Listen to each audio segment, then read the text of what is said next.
आज हम लोग बात करेंगे बेटा साहित्य पे। साहित्य के बारे में, आर्ट एंड कल्चर में जो है हम लोग बात करेंगे बेटा साहित्य पे। ये आपका 6 नंबर चैप्टर है, 6वां नंबर चैप्टर है ये आपका साहित्य। ठीक है। तो साहित्य पे आज हम लोग चर्चा करेंगे कि साहित्य क्या है। ठीक है। ये अध्याय 6 है आपका, अध्याय 6। साहित्य के बारे में जो है हम लोग चर्चा करेंगे कि साहित्य बेटा है क्या, जिसमें हम प्राचीन भारत में साहित्य, सांस्कृतिक साहित्य, गैर धार्मिक साहित्य और भी जितने भी ब्राह्मण साहित्य हुए आपके, जिसमें श्रुति है, स्मृति है, वेद है, उपनिषद है, इन सभी के बारे में बेटा हम लोग क्या करेंगे, चर्चा करेंगे। ठीक है। तो अरण्यक हुआ, पुराण हुआ, वेदांग हुआ, धर्मशास्त्र हुआ, महाकाव्य हुआ, इन सभी के बारे में क्या करेंगे बेटा हम लोग चर्चा करेंगे। तो आइए एक एक करके सबसे पहले हम लोग शुरुआत करते हैं बेटा साहित्य को लेकर। कि लिखिए प्राचीन जो साहित्य है, इसके पहले हमने हर मुद्दे पर पढ़ा। तो लिखिए प्राचीन भारतीय साहित्य, लिखिए प्राचीन भारतीय साहित्य। लिखिए कि प्राचीन भारतीय जो साहित्य है बेटा, वो भारतीय सभ्यता का शिखर रहा है। लिखिए भारतीय सभ्यता का शिखर रहा है। भारतीय सभ्यता का बेटा क्या रहा है, शिखर रहा है। जो है स्वयं विद्वानों द्वारा प्रदर्शित प्रतिभा। लिखिए जो स्वयं विद्वानों द्वारा प्रदर्शित प्रतिभा, जो स्वयं विद्वानों द्वारा बेटा प्रदर्शित जो है प्रतिभा की बात अगर हम करें, जो स्वयं विद्वानों द्वारा प्रदर्शित जो प्रतिभा है और विशेषज्ञता की विशाल श्रृंखला को प्रदर्शित करता है। ठीक है। और विशेषज्ञता की विशाल, विशेषज्ञता की बेटा अगर हम कहें तो विशाल श्रृंखला को प्रदर्शित करता है। श्रृंखला को प्रदर्शित करता है, प्रदर्शित करता है। इससे हमारे महान पूर्वजों के, लिखिए इससे हमारे महान पूर्वजों के, लिखिए बेटा कि इससे हमारे महान पूर्वजों के सामाजिक, आर्थिक, राजनीतिक जीवन का पता चलता है। सामाजिक, लिख लीजिए ऐसे, सामाजिक, आर्थिक, राजनीतिक जीवन का पता चलता है। जीवन का पता, जीवन का बेटा पता चलता है। तो इसे हम कहते हैं बेटा क्या, साहित्य के बारे में। ठीक है। अगर हम बात करें बेटा कि प्राचीन भारत में साहित्य का विकास कैसे हुआ, तो उसके बारे में हम लोग चर्चा करेंगे। तो अगला लिखिए प्राचीन भारत में साहित्य का विकास। लिखिए प्राचीन भारत में साहित्य का विकास, साहित्य का विकास। प्राचीन भारत में बेटा साहित्य का विकास की बात अगर हम करें, चर्चा करें, तो कई सारे हैं, जिसमें हम संस्कृत के बारे में बोल सकते हैं बेटा, पाली के बारे में बोल सकते हैं। इसमें जैसे संस्कृत के बारे में हम कह सकते हैं, हम बेटा पाली के बारे में बोल सकते हैं। ठीक है। या हम जो है अगर कहें तो प्राकृत के बारे में बोल सकते हैं, तमिल के बारे में बोल सकते हैं। लिखिए प्राकृत चौथा लिखिए तमिल। बात समझ में आया। प्राकृत हुआ, पाली हुआ, संस्कृत हुआ, इन सब के बारे में हम लोग कह सकते हैं। जो संस्कृत है वो 1500 ईसा पूर्व से 750 ईसा, 1500 ईसा पूर्व से 750 ईसा तक। जो पाली है बेटा वो आपका 600 से लेकर बेटा 750 ईसा, 600 ईसा से लेकर 700 ईसा।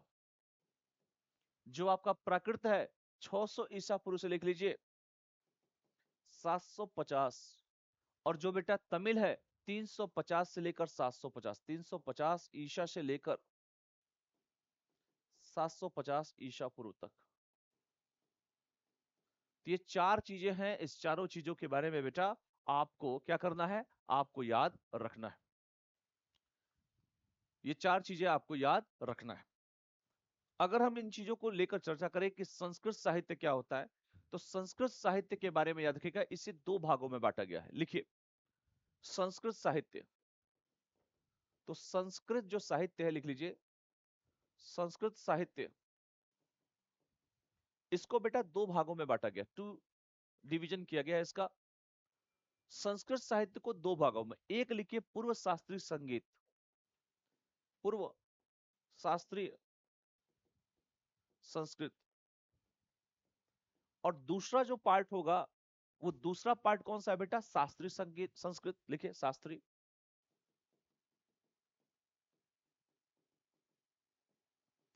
अगर पूर्व शास्त्रीय संस्कृत के बारे में चर्चा करें बेटा, तो वैदिक संस्कृत भी कहा जाता है, लिखिए वैदिक संस्कृत।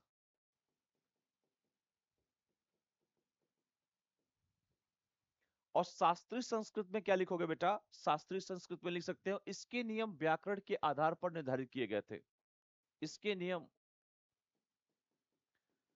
व्याकरण के आधार पर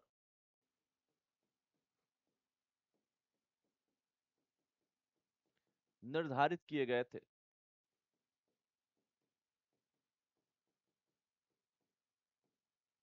व्याकरण के आधार पर बेटा निर्धारित किए गए थे।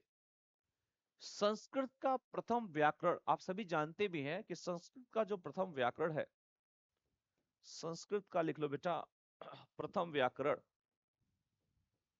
तो प्रथम जो व्याकरण है संस्कृत का, वो कह सकते हैं कि सर जो व्याकरण ग्रंथ है, व्याकरण बेसिकली ग्रंथ की हम बात कर रहे हैं, जो व्याकरण ग्रंथ है वो किसके द्वारा, तो पाणिनि की अष्टाध्यायी है, पाणिनि की,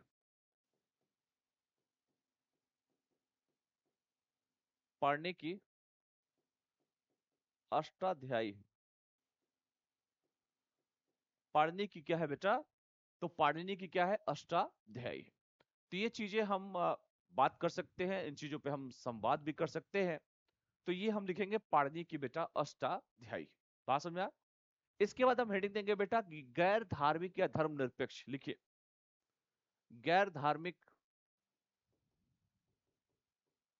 लिख लीजिए धर्म निरपेक्ष।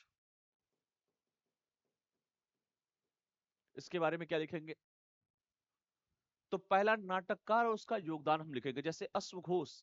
अश्वघोष क्या है, ये नाटककार है, नाटककार कौन, अश्वघोष, सभी का लिखेंगे हम लोग, अश्वघोष नाटककार है। और उनका योगदान, क्या योगदान है बेटा, अश्वघोष क्या है बेटा, एक नाटककार है, और उनका नाटक में कहा जाए तो सारथी पुत्र प्रकरण, लिखिए सारथी, ये सारथी पुत्र प्रकरण, ये नाटक है बेटा। बुद्ध के शीश सारी पुत्र का बेसिकली कहा जाए, सारी पुत्र का वर्णन, ये सारी सारी है, ये सारी पुत्र का वर्णन, सारी पुत्र का वर्णन। और ये कौन थे, बुद्ध के शिष्य थे, लिख लीजिए बुद्ध के शिष्य। अब समझिएगा बात को। इनकी कविता का नाम क्या है बेटा, सौदरानंद है, कविता लिख लीजिए, कविता क्या है इनका, कविता सौदानंद है, सौरादानंद, इनकी कविता है बेटा सौदानंद है। और सौदानंद का है महायान के बारे में विचार, लिखिए महायान के बारे में, महायान के बारे में बेटा विचार कर सकते हैं। और मोक्ष प्राप्त करने के तरीके, लिखिए और मोक्ष प्राप्त करने के तरीके, मोक्ष प्राप्त करने के तरीके, प्राप्त करने के तरीके, मोक्ष प्राप्त करने के बेटे तरीके। इसी में हम बुद्ध चरित्र के बारे में भी लिख सकते हैं कि बुद्ध चरित्र, तो बुद्ध चरित्र में क्या लिख सकते हैं बेटा, कि सर बुद्ध के जीवन और शिक्षाओं का विवरण, लिखिए बुद्ध के जीवन और शिक्षाओं का, बुद्ध के जीवन और शिक्षाओं का बेटा कह सकते हैं विवरण, क्या कह सकते हैं बेटा, विवरण, शिक्षाओं का विवरण जिसे हम कह सकते हैं अश्वघोष के बारे में। तो पहला हो गया अश्वघोष, क्लियर हो रहा है ना सबको। तो पहला कौन होगा बेटा, अश्वघोष हो गया। दूसरा लिखिए भास, भास क्या है, सब नाटककार है, इधर मैं जो लिखूंगा वो नाटककार ही होंगे। दूसरा लिखिए भास, भास के बारे में क्या लिख सकते हैं बेटा कि सर भास की जो नाटक है वो स्वप्न वासो दत्ता है। नाटक क्या है बेटा? स्वप्न, काफी इंपॉर्टेंट है। स्वप्न लिख लीजिए। स्वप्न क्या? वासो दत्ता, वासो दत्ता। और अपनी रानी वास दत्ता के लिए उदयन का दुख। अपनी रानी के लिए, अपनी रानी, इनकी रानी थी वास दत्ता के लिए दुख है। वास दत्ता के लिए क्या है इसमें? दुख है। वास दत्ता के लिए बेटा दुख है। प्रतिज्ञा योग धारणायाम लिखिए। प्रतिज्ञा, क्या प्रतिज्ञा? तो लिखिए प्रतिज्ञा योग धारणायाम।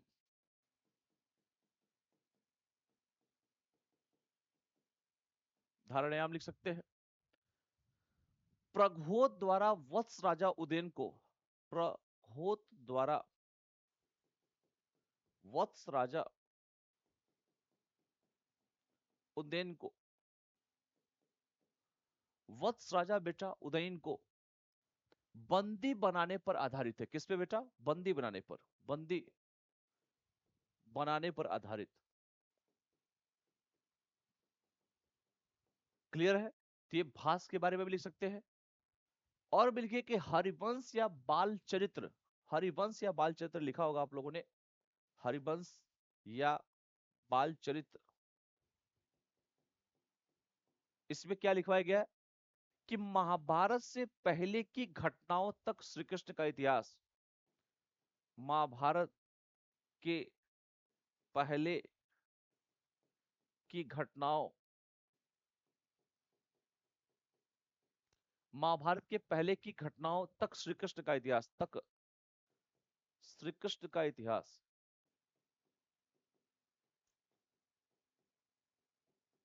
श्री कृष्ण का इतिहास। तो ये हो गया भास। तीसरा लिखिए सुद्रक। सुद्रक लिखिए, सुद्रक। सुद्रक के बारे में लिख लीजिए कि सर इनका नाटक का नाम क्या है बेटा? नाटक का नाम है मृच्छ कटिकम। सुद्रक जो है उनका नाटक क्या है? मृच्छ कटिकम, मृच्छ कटिकम। द लिटिल कले कार्ड जिसे कहा जाता है। अमीर वैश्य जो कह सकते हैं वसंत सेना, लिख लीजिए। अमीर वैश्य वसंत सेना, अमीर वैश्य बेटा वसंत सेना और गरीब ब्राह्मण चारुदत्त की प्रेम कहानी। और गरीब ब्राह्मण चारुदत्त की प्रेम कहानी। चारु दत्त की क्या बेटा? लव स्टोरी है, प्रेम कहानी है। चारुदत्त की बेटा प्रेम कहानी है। पदम प्रभितक इसमें लिख लीजिए। पदम प्रभितक, प्रभितक लिख लीजिए। प्रभृतक कौन है बेटा इसमें? तो कह सकते हैं कि सर यह एक लघु एकांकी एकालाप है। यह एक लघु एकांकी क्या है बेटा? एकालाप है, एकालाप। सुद्रक हो जाएगा। चौथा आप जानते हैं कालिदास जी के बारे में। रचनाकार हैं कालिदास साहब। कालिदास, मेघदूत, कुमार संभव सब कालिदास का ही तो है। इनका एक नाटक है बेटा माल विकाग्नि मित्रम। नाम सुना है? माल विकाग्नि मित्रम, कई बार परीक्षा में पूछा था। विकाग्नि मित्रम, माल विकाग्नि मित्रम जो है, जो माल देश की राजकुमारी मालविका, लिखिए माल देश की राजकुमारी, क्या नाम था इनका? मालविका तथा, तथा माल देश की राजकुमारी मालविका तथा जो विदिशा के राजा हैं, लिखिए विदिशा के राजा, क्या नाम है इनका? जो विदिशा के राजा है बेटा अग्निमित्र का प्रेम और उनके विवाह का वर्णन है। अग्नि मित्र के प्रेम और विवाह का वर्णन, प्रेम और विवाह का वर्णन इसमें कालिदास में। ठीक है बेटा, प्रेम और विवाह का वर्णन। ठीक है, इसी में अभिज्ञान शाकुंतलम के बारे में आप जानते होंगे। अभिज्ञान शाकुंतलम, शाकुंतलम, अभिज्ञान शाकुंतलम आप जानते हैं कि राजा दुष्यंत और शकुंतला की प्रेम कहानी लिखिए। राजा दुष्यंत और शकुंतला की प्रेम कहानी, राजा दुष्यंत और शकुंतला की प्रेम कहानी। तो किसके बारे में लिखा हुआ बेटा? कालिदास। बात समझ में आया? इसी में महाकाव्य है, रघुवंशम भी लिख सकते हैं, महाकाव्य रघुवंशम, महाकाव्य है बेटा रघुवंशम। और इस महाकाव्य में 19 सर्गों में, लिख लो इस महाकाव्य में, लिख लिए 19, क्या 19 बेटा? सर्गों में रघु के कुल में, सर्गों में रघु के कुल में, सर्गों में बेटा रघु के कुल में उत्पन्न 29 राजाओं का वर्णन है। उत्पन्न 29 राजाओं का वर्णन, 29 राजाओं का बेटा वर्णन है। ठीक है, तो ये भी आप इसमें कह सकते हैं। ठीक है, 29 राजाओं का वर्णन है।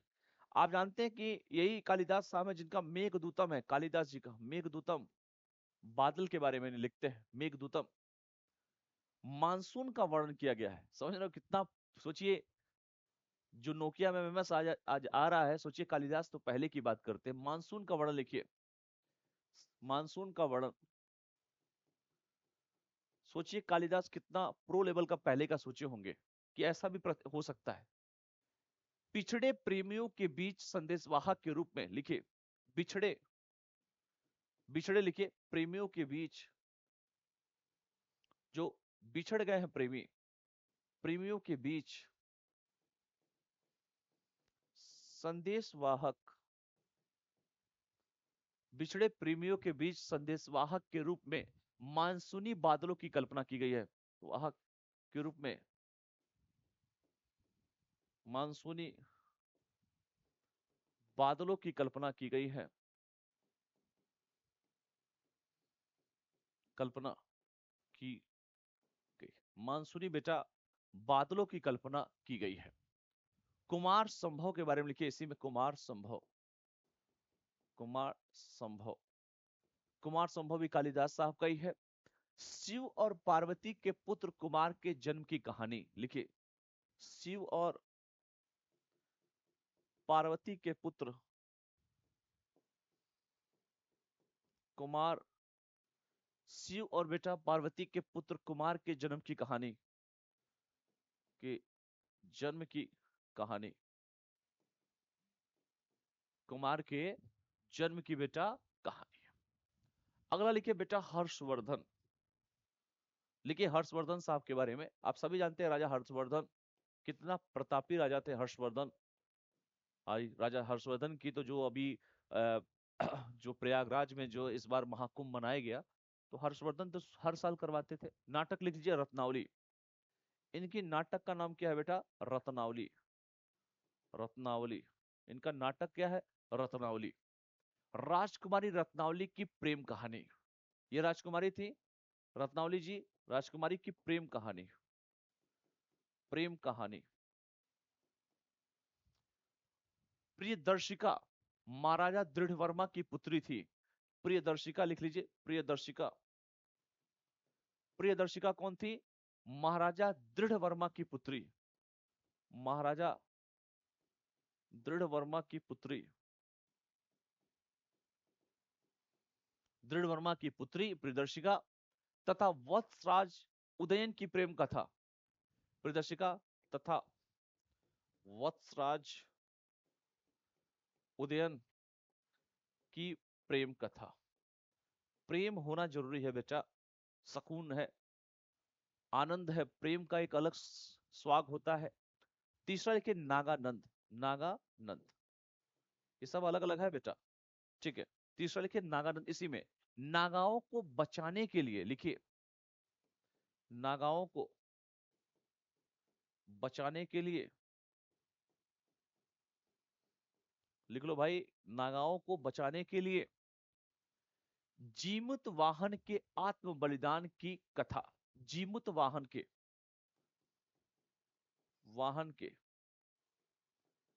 आत्म बलिदान, आत्म बलिदान की बेटा कथा, ठीक है। इसका नाम है बेटा हर्षवर्धन। क्लियर है सभी को? अगला लिखिए विशाख दत्त, लिखिए विशाख दत्त, विशाख दत्त का लिख लीजिए, विशाख दत्त। विशाख दत्त में क्या लिखेंगे, इनकी नाटक का नाम बेटा मुद्रा राक्षस। नाटक क्या है? नाटक साहब इनका मुद्रा राक्षस है।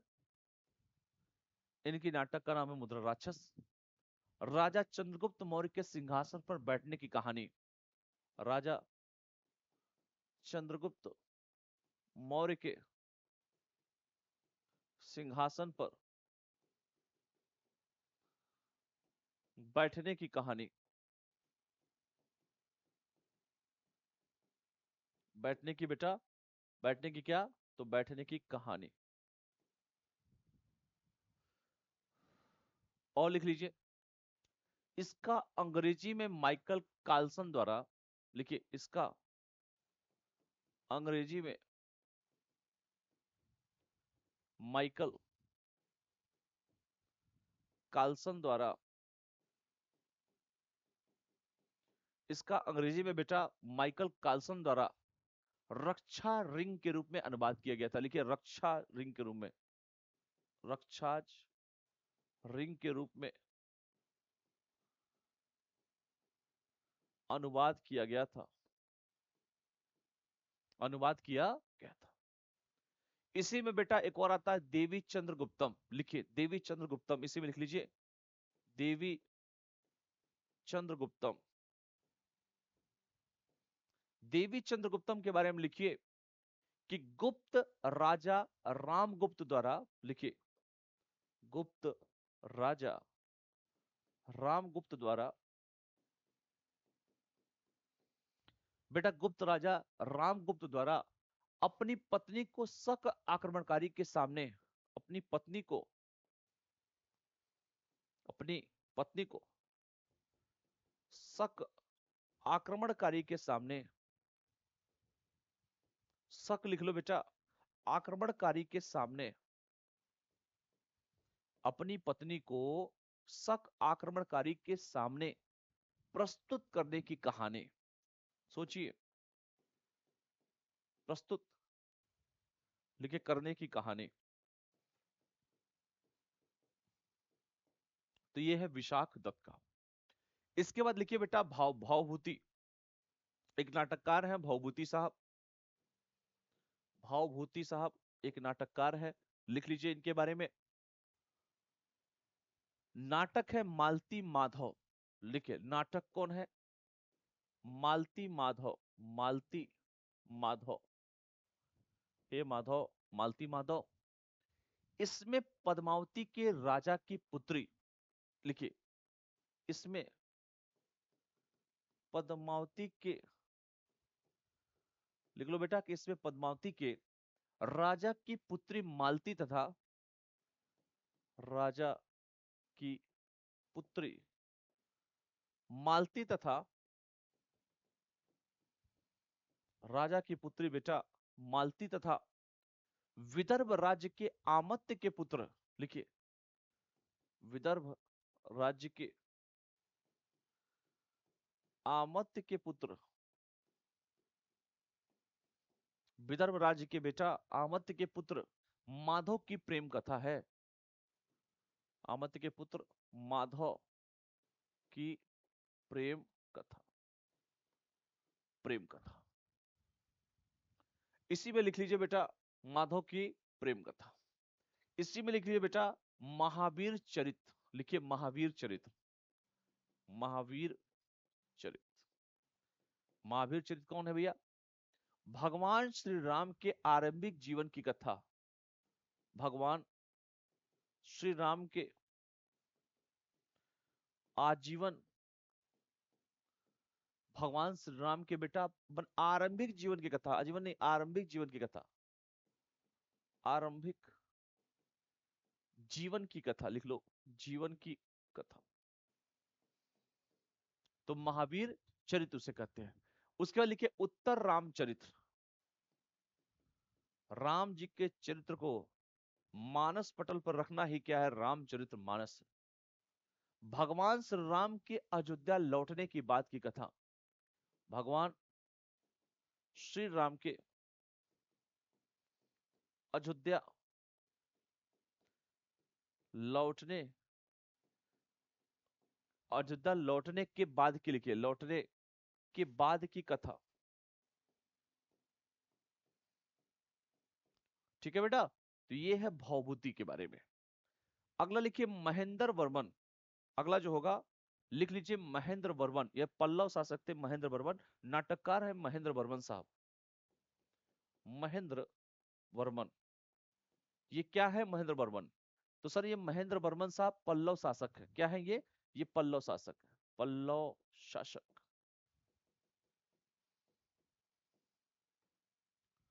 ये पल्लव शासक है बेटा। इनका नाटक क्या है लिख लो, इनका नाटक अगर हम बात करें बेटा तो इनका नाटक है मंत विलास प्रहसन, मंत विलास प्रहसन, मंत विलास बेटा प्रहसन इनका नाटक है। ठीक है, तो ये सब चीजें आप सभी को, इसमें कापालिक और पाशपुतों के बारे में बात किया गया है, लिखिए कापालिक और, लिख लो बेटा कापालिक और किसके बारे में? पाशुपतों के बारे में बात किया गया, पाशुपतों, पाशुपतों के बारे में बात किया गया है। बौद्धों आदि पर व्यंग की बात की गई है, बौद्धों आदि पर व्यंग की बात की गई है, तो ये भी कह सकते हैं। अगला लिखिए वैज्ञानिक और तकनीकी साहित्य, ये सारी चीजें हम लोग पढ़ रहे हैं बेटा, और धीरे धीरे चीजों को हम लोग आगे बढ़ाते चल भी रहे हैं। तो अगला लिखिए जो मेन चीज है वैज्ञानिक और तकनीकी साहित्य, लिखिए वैज्ञानिक और तकनीकी साहित्य, वैज्ञानिक और तकनीकी साहित्य, लिखिए तकनीकी साहित्य, वैज्ञानिक और तकनीकी साहित्य, जिसमें हम कई सारी पुस्तकें, जैसे लेखक मान लीजिए वात्स्यायन है, वात्स्यायन एक लेखक है, ये इधर मैं लिख देता हूं, इधर मैं लिख देता हूं बेटा लेखक, और इधर मैं लिख देता हूं ये लेखक हो गए, और इधर हो गए बेटा हमारे पुस्तक। लिख लीजिए एक तरफ लेखक, एक तरफ ये जितने लिखूंगा मैं पुस्तक। जैसे वात्स्यायन के बारे में लिखूं तो इनकी एक पुस्तक है बेटा कामसूत्र, कामसूत्र पहला।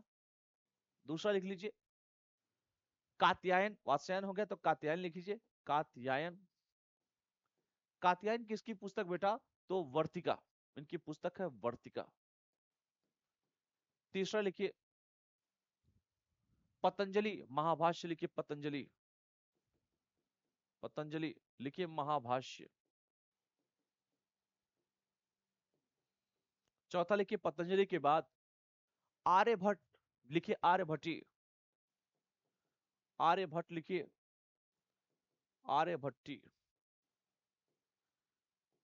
पांचवा लिखिए आर्यभट्ट के बाद बारह मिहिर, बारह मिहिर। और बारह मिहिर क्या है बेटा? तो बारह मिहिर की जो है वो लिख सकते हैं बेटा वृहत संहिता, बारह मिहिर वृहत संहिता। छठवा लिखिए भरत नाट्य शास्त्र, लिखिए भरत, छठवा लिख लीजिए, अगला पेज पे लिखवा देता हूं। छठवा लिखिए भरत, भरत का लिखिए नाट्य शास्त्र, नाट्य शास्त्र। सातवां लिखिए भरत के बाद जो भरत है बेटा उनका नाट्य शास्त्र है। अगला लिखिए ब्रह्मगुप्त, ब्रह्मगुप्त का क्या खंड खाद्यक है, ब्रह्मगुप्त खंड। ब्रह्मगुप्त लिखिए बेटा खंड खाद्यक।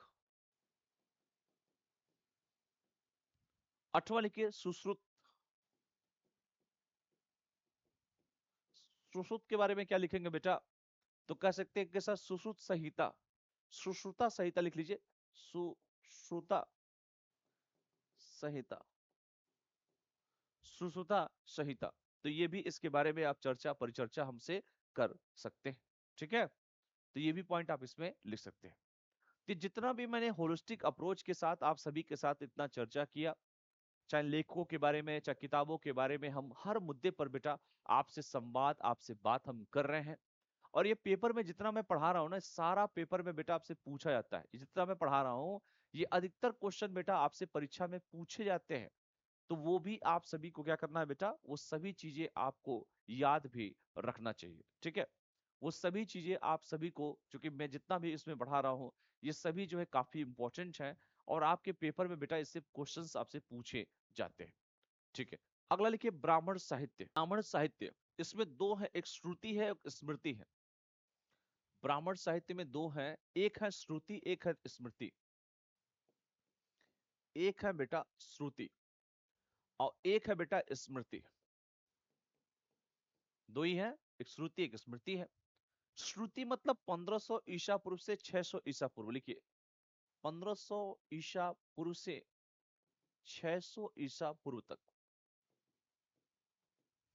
और जो स्मृति है वो 600 से लिख लीजिए, 600 ईसा पूर्व से क्या पढ़ाते हैं, 700 ईसा। श्रुति का मतलब है अर्थात परमात्मा से सुनी हुई स्मृति। लिखिए परमात्मा से सुनी हुई स्मृति, सुनी हुई स्मृति। दूसरा लिखिए परमात्मा से सुनी हुई स्मृति को श्रुति कहते हैं। ईश्वर की ओर से प्रदत्त ज्ञान माना जाता है। लिखिए ईश्वर की ओर से प्रदत्त ज्ञान माना जाता है। तीसरा, यह दिव्य ज्ञान है अतः इसे प्रकट साहित्य कहा जाता है। यह क्या है बेटा, दिव्य ज्ञान है, प्रकट साहित्य। दिव्य ज्ञान है बेटा तो इसे हम क्या बोलते हैं, प्रकट साहित्य कहा जाता है। क्या कहता है, प्रकट साहित्य कहा जाता है। इसमें कौन कौन शामिल है, लिखिए इसमें शामिल, शामिल कौन है इसमें, तो लिख लो बेटा इसमें कौन कौन शामिल है। इसमें शामिल है बेटा वेद। इसमें कौन शामिल है, तो इसमें वेद शामिल है। वेदों को अपौरुषेय कहा जाता है, वेदों को अपौरुषेय कहा जाता है। लिखो वेदों को अपौरुषेय, वेदों को बेटा अपौरुषेय कहा जाता है।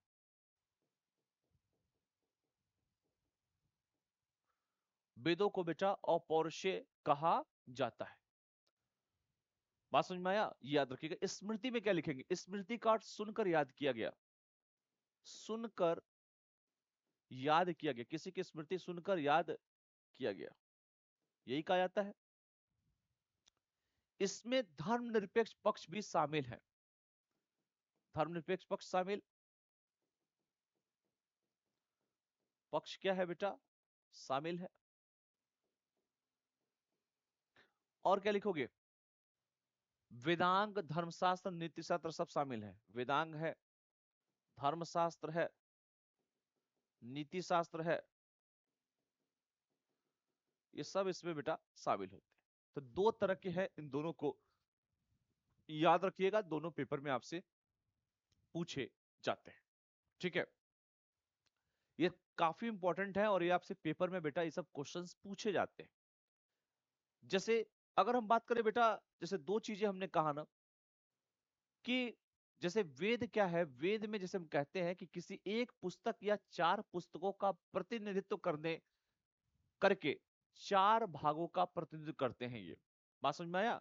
वेद, वेद जो होते हैं, और बहुत सारे ऋग्वेद हैं, यजुर्वेद है, सामवेद, अथर्ववेद, सब जानते हैं आप सभी।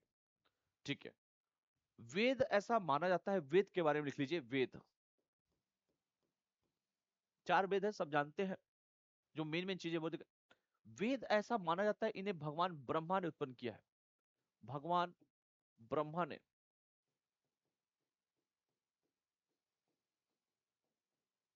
उत्पन्न किया है, भगवान बेटा ब्रह्मा ने उत्पन्न किया है।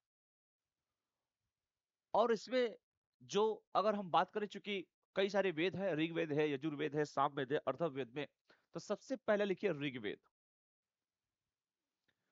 ऋचाओं के अध्ययन को हम ऋग्वेद कहते हैं, पहली बात तो ये ऋग्वेद क्या है। ऋग्वेद पहला लिखिए, ये चार वेदों में सबसे पुराना, लिखिए सबसे पुराना वेद, सबसे पुराना चार वेदों में से।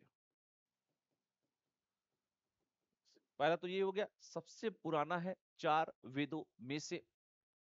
यह मानव जाति का पहला साहित्यिक लेख है, लिखिए मानव जाति का पहला साहित्यिक लेख है, मानव जाति का पहला साहित्यिक बेटा लेख है। इसमें मंत्रों सूक्तों का संग्रह है, मंत्रों सूक्तों का संग्रह है,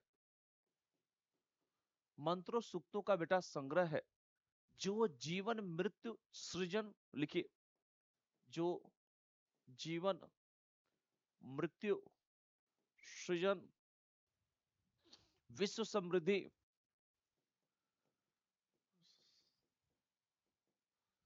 विश्व समृद्धि, जीवन मृत्यु विश्व समृद्धि, सोम देवता का आशीर्वाद प्राप्त करने, लिखिए सोम देवता का आशीर्वाद प्राप्त करने,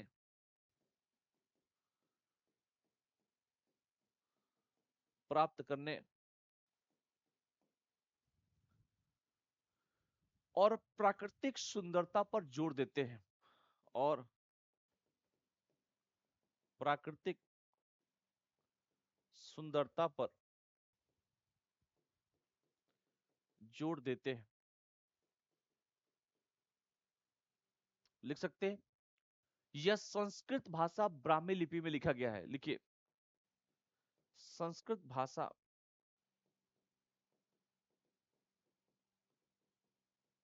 ब्राह्मी लिपि में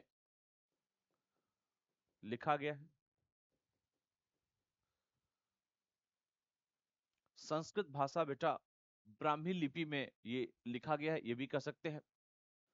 ऋग्वेद 10 मंडलों में क्या है बेटा, रचित है। ऋग्वेद कितने मंडलों में, लिखिए ऋग्वेद ये जो है 10 मंडलों में रचित, और 1028 क्या है बेटा, सूक्त है।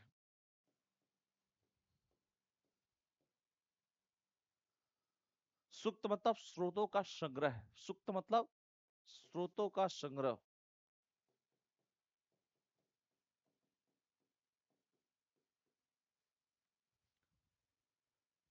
पहला, आठवां, नौवां, 10वां मंडल बाद में जोड़े गए हैं, लिखिए छठवां लिखिए, पहला, आठवां,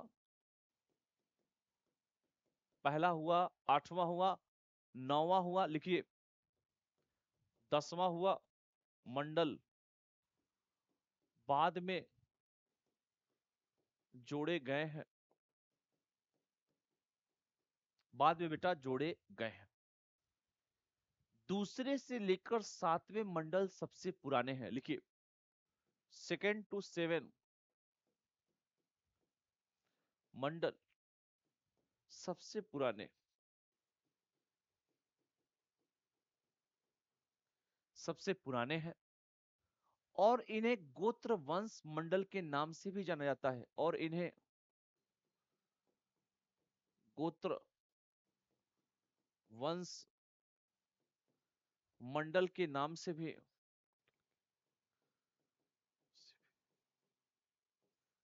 जाना जाता है, जाता है।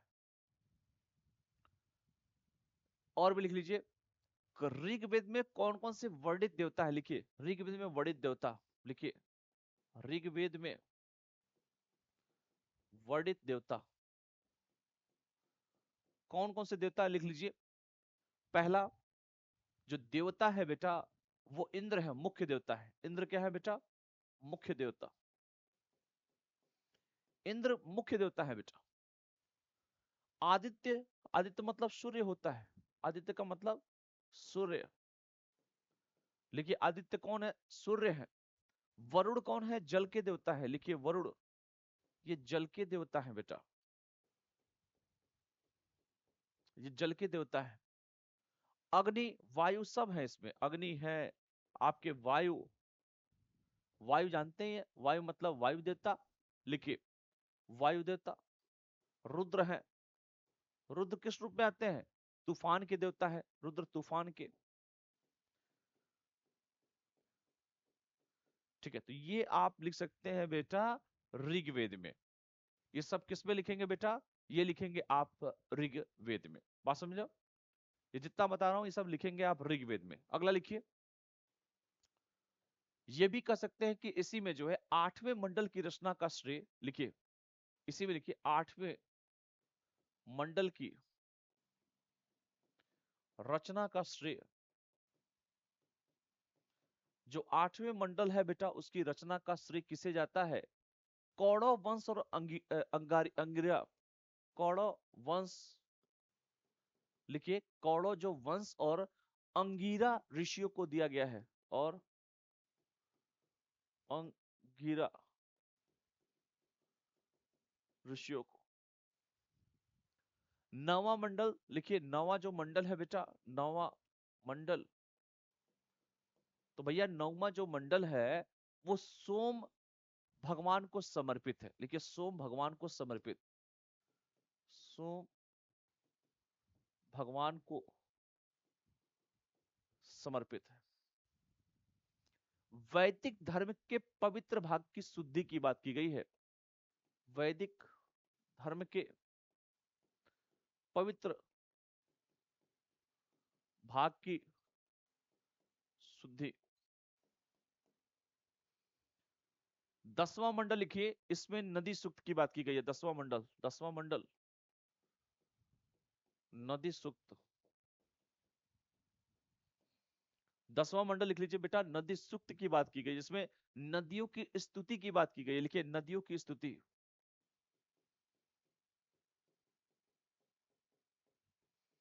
नदियों की स्थिति की बात की गई है, जिसमें पुरुष सूक्त की बात की गई। पुरुष सूक्त, पुरुष सूक्त की बात की। 4 वर्ण व्यवस्था शामिल है, 4 वर्ण व्यवस्था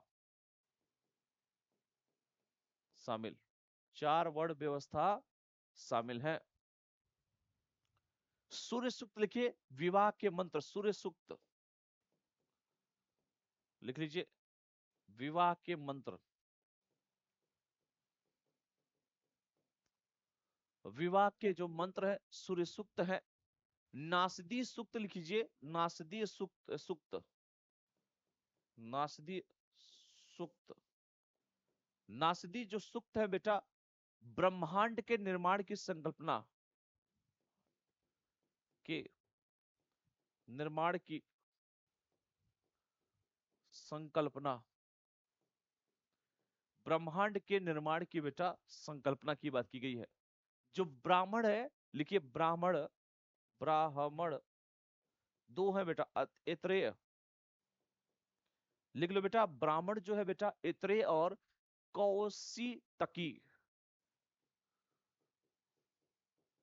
कौशतकी, ऐत्रेय और कौशितकी है बेटा। जो आरण्यक है, कई सारे हैं इसमें, ब्राह्मण है, आरण्यक है, सब चीजें जानते हैं। तो ये पूरा आप लिखेंगे बेटा ऋग्वेद में। दूसरा लिखिए यजुर्वेद। कई सारे क्वेश्चन से पूछे जाते हैं। यजुर्वेद लिखिए, यजुर्वेद में, यजुर्वेद क्या है? इसमें बेटा देखो पूजा अनुष्ठान समारोह के लिए पाठ पूजा की विधि की बात की गई है।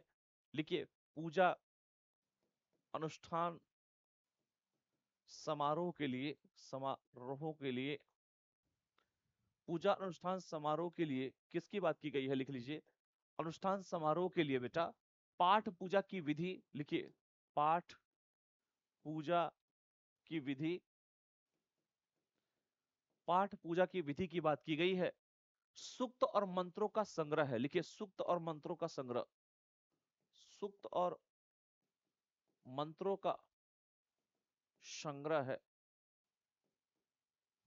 पहला तो इसकी यजुर्वेद की संहिता के बारे में अगर बात करें बेटा, यजुर्वेद की संहिता, लिखिए यजुर्वेद की संहिता, क्या लिखेंगे संहिता में?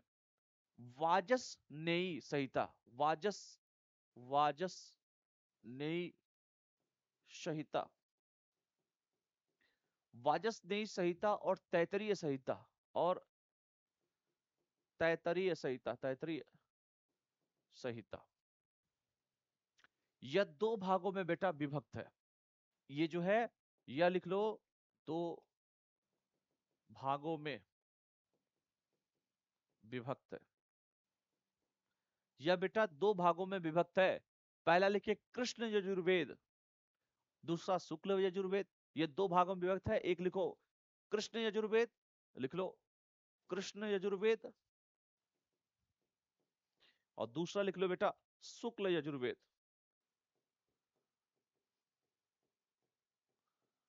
कृष्ण यजुर्वेद और शुक्ल यजुर्वेद, ये दो चीजें हैं, इसको याद रखिएगा, कृष्ण यजुर्वेद और शुक्ल यजुर्वेद के बारे में।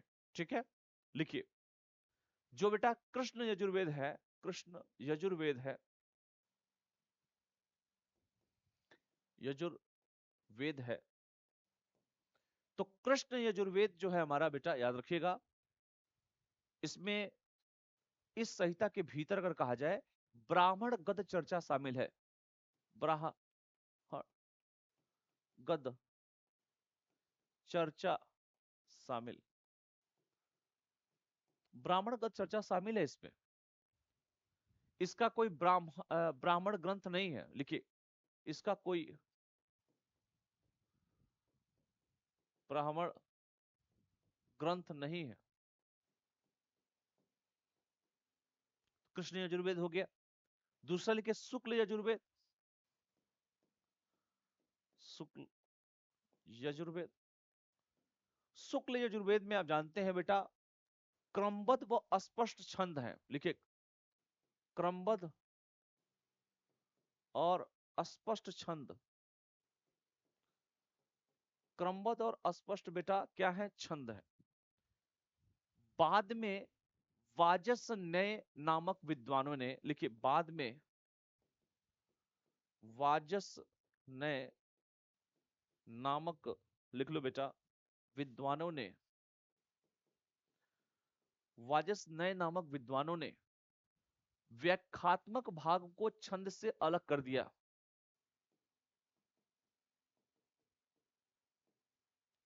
भाग को छंद से अलग कर दिया।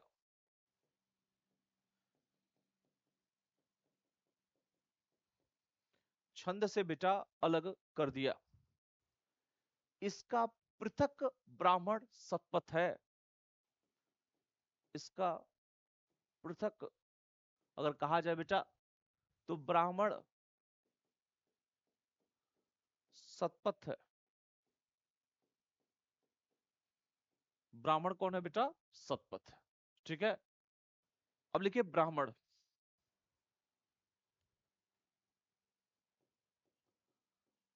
ब्राह्मण के बारे में लिख लीजिए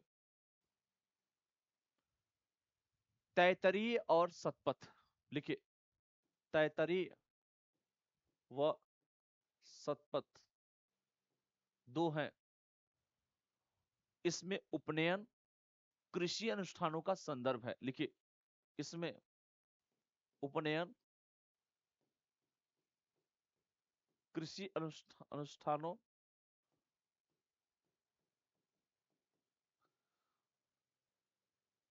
का संदर्भ है।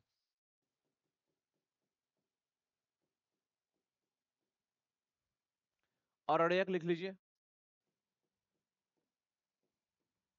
अड़यक लिखिए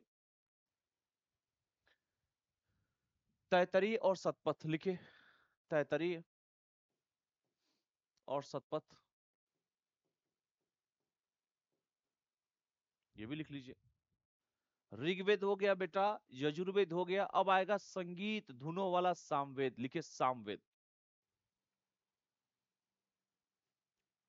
सामवेद के बारे में लिखिए बेटा, सामवेद। सामवेद जो होता है बेटा, धुनों और मंत्रों का संकलन है, लिखिए धुनों, पहले लिखिए धुनों और मंत्रों का संकलन, मंत्रों का संकलन, धुनों और मंत्रों का बेटा संकलन। इसीलिए इसे गीतों की पुस्तक, इसको जो है गीतों की पुस्तक, इसीलिए इसे बेटा गीतों की पुस्तक, मंत्रों का वेद, लिखिए मंत्रों का वेद, मंत्रों का वेद, और यहां तक कि गीत का योग भी कहा जाता है, गीत का योग भी कहा जाता है, गीत का योग भी कहा जाता है, जिसमें हम सामगान के बारे में, विकास प्रक्रिया, लिखिए सामगान, लिखिए विकास प्रक्रिया, विकास प्रक्रिया हुई, और प्रबंध छंद हुआ, लिखिए प्रबंध छंद, प्रबंध छंद जो है, और ध्रुपद संगीत, बाद में ध्रुपद संगीत हो गया, लिखिए बाद में ध्रुपद संगीत हो गया। तो ये सब याद रखिएगा, ठीक है। इसमें बेटा ये भी कहा गया है कि 7 जो है स्वर है, सारा गामा जो है 7 स्वर है इसमें, तो ये भी इसमें जिक्र किया गया है, ठीक है। तो याद रखिएगा ये सामवेद का, जो इसी में ब्राह्मण है, उपनिषद है, अरण्यक है, सब इसमें है, ठीक है। अथर्ववेद के बारे में अगर हम बात करें बेटा, अथर्ववेद, अथर्ववेद थोड़ा सा पढ़ लीजिए, अथर्ववेद जिसे कहते हैं, अथर्व, अथर्ववेद, इसका सृजन मुख्य रूप से ऋषियों के 2 समूह, सृजन मुख्य रूप से ऋषियों के 2 समूहों, इसका सृजन मुख्य रूप से बेटा ऋषियों के 2 समूहों, अथर्वण, 2 समूह कौन कौन से भेजा, अथर्वण, अथर्वण और अंगिरस के द्वारा हुआ, और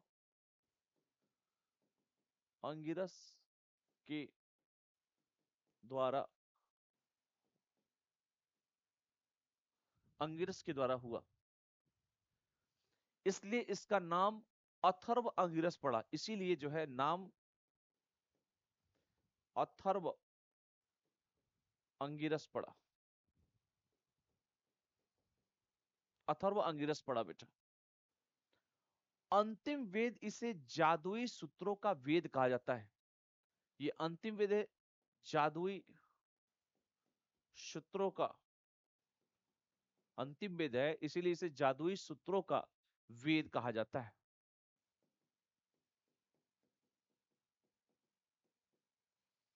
जादुई सूत्रों का बेटा वेद कहा जाता है। यह शांति और समृद्धि तथा ब्रह्मांड, लिखिए यह शांति, समृद्धि तथा ब्रह्मांड, लिखिए यह शांति, समृद्धि तथा ब्रह्मांड के निर्माण की संकल्पनाओं पर केंद्रित है, के निर्माण की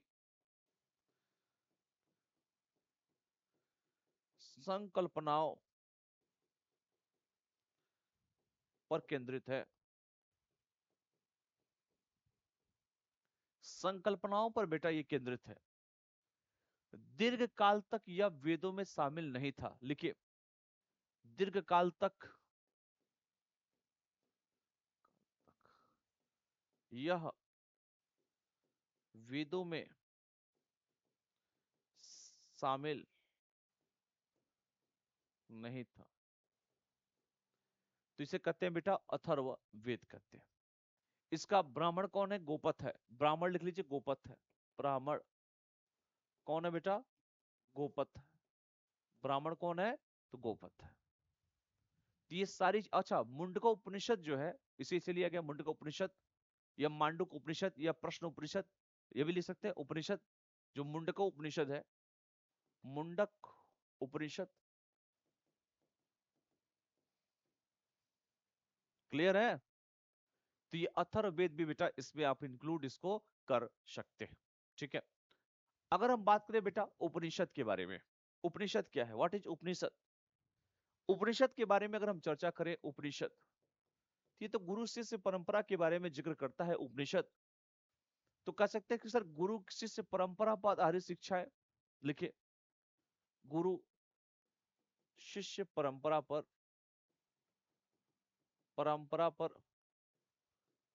आधारित शिक्षा है। गुरु शिष्य परंपरा पर बेटा आधारित शिक्षा है। ये वे श्रुति ग्रंथ हैं जो, लिखिए, श्रुति ग्रंथ हैं जो, ये वो श्रुति ग्रंथ हैं जो, कह सकते हैं बेटा, जो गुरु शिष्य परंपरा पर आधारित है। ये वे श्रुति ग्रंथ हैं जो वेदों के पुरातन अनुष्ठान, लिखिए, वेदों के पुरातन अनुष्ठान, ये वो श्रुति ग्रंथ हैं जो वेदों के पुरातन अनुष्ठान से नए धार्मिक विचारों से नए धार्मिक विचारों के बारे में अगर हम जिक्र करें, तो नए धार्मिक विचारों और संस्थाओं का लिपिकरण है, और संस्थाओं का लिपिकरण है। लिपिकरण, संस्थाओं का बेटा क्या है? तो संस्थाओं का लिपिकरण है। इसकी विषय वस्तु कैसी है? लिखिए, विषय वस्तु, विषय, कैसी विषय वस्तु है? तो सर इसकी जो विषय वस्तु है, अगर इसकी विषय वस्तु की बारे में बात करें बेटा, तो लिख सकते हैं कि सर यज्ञ है, पिंड है। विषय वस्तु यज्ञ है, पिंड है, ब्रह्मांड है, आत्मा है, आत्मा है। और क्या लिख सकते हैं? और ब्रह्म की अवधारणा के बारे में दार्शनिक विचार, लिखिए, और ब्रह्म की अवधारणा के बारे में दार्शनिक विचार।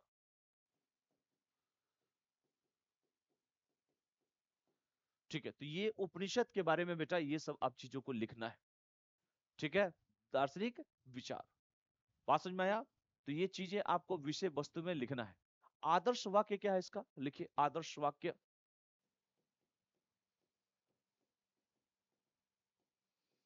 तो इसका आदर्श वाक्य क्या है बेटा? तो इसका आदर्श वाक्य है ज्ञान मोक्ष की ओर। लिखिए, ज्ञान मोक्ष की ओर, ज्ञान बेटा मोक्ष की ओर। ये कहा गया है कि कर्म जो है मार्ग के बजाय ज्ञान मार्ग पर जोर, कर्म मार्ग के बजाय ज्ञान मार्ग, कर्म मार्ग के बजाय ज्ञान मार्ग पर जोर। ठीक है, इन्हें वेदांत भी कहा जाता है। लिखिए, वेदांत भी कहा जाता है। उपनिषद को लिख लीजिए, वेदांत भी कहा जाता है। उपनिषद को बेटा वेदांत भी कहा जाता है, क्योंकि वैदिक काल के अंतिम चरण को दर्शाते हैं। क्योंकि यह, लिख लीजिए, वैदिक काल के अंतिम चरण को दर्शाते हैं।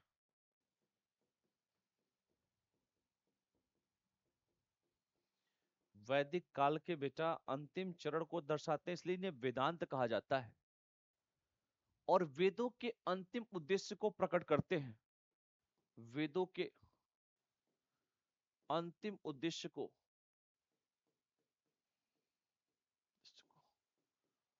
प्रकट करते हैं। अंतिम उद्देश्य को बेटा ये प्रकट करते हैं। सबसे पुराना अगर कहा जाए, सबसे पुराना, तो लिखिए सबसे पुराना की अगर नाम आए तो क्या लिख सकते हैं बेटा सबसे पुराना? तो लिखिए सर, इसके सबसे पुराना जो है बृहदारण्यक है उपनिषद। बृहदारण्यक उपनिषद सबसे पुराना बृहदारण्यक उपनिषद है बेटा।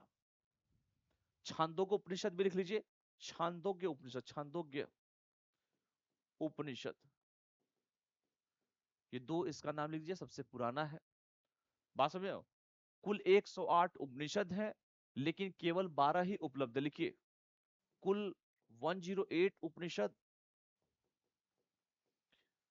उपनिषद, और कितना है 12, क्या है, कुल 108 उपनिषद है लेकिन 12 ही उपलब्ध है, 12 ही उपलब्ध है। ठीक है, तो ये जितना भी मैं आपको बोल रहा हूं ये काफी बेटा इंपॉर्टेंट है। जितना आपसे बोला जा रहा है ये बेटा काफी इंपॉर्टेंट है, इसको भी हम सबसे लिख सकते हैं कि कुल 108 उपनिषद है बेटा, जिसमें 12 ही सिर्फ क्या है बेटा, जिसमें 12 ही सिर्फ आपके उपलब्ध है। इसके बाद हम बेटा लिखेंगे आरण्यक। आरण्यक क्या होता है लिखिए, जो आरण्यक है लिखिए आरण्यक, आरण्यक लिख लीजिए। क्या है आरण्यक? आख्यों की रचना वनों में हुई। इसकी रचना जो है अरण्यकों की वनों में, अरण्यक मतलब वन ही होता है, वनों में, वनों में रचना लिख लीजिए। इसीलिए इसे अरण्यक कहा जाता है। वनों में रहकर चिंतन करने वाले ऋषियों ने, लिखिए वनों में रहकर, लिखिए वनों में रहकर चिंतन करने वाले,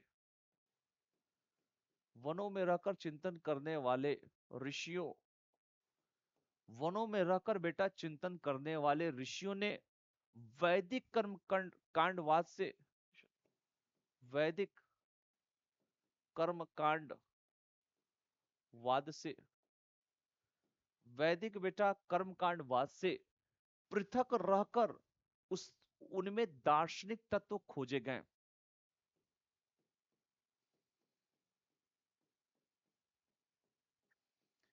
उनमें दार्शनिक तत्व खोजे, उनमें बेटा दार्शनिक तत्व खोजे गए, तो ये भी कह सकते हैं। और भी चीजें हैं, जैसे प्राण विद्या का विवेचन अर्णकों की विशेषज्ञता है। लिखिए प्राण विद्या, लिख लो बेटा कि प्राण विद्या का विवेचन और आरण्यकों की विशेषज्ञता है,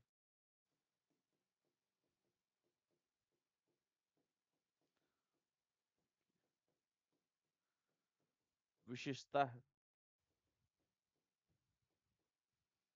विशेषता है। इस कारण ब्राह्मणों के परिशिष्ट के रूप में, इस कारण ब्राह्मणों के परिशिष्ट के रूप में,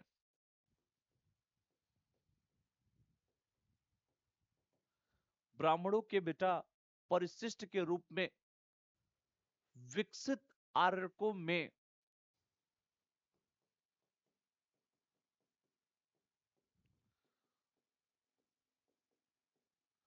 विकसित बेटा आर्यों में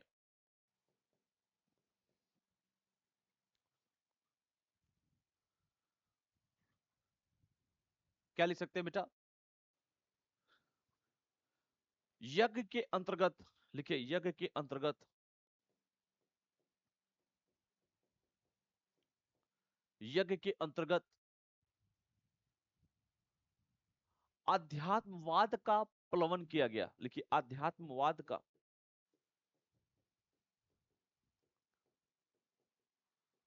प्लवन किया गया।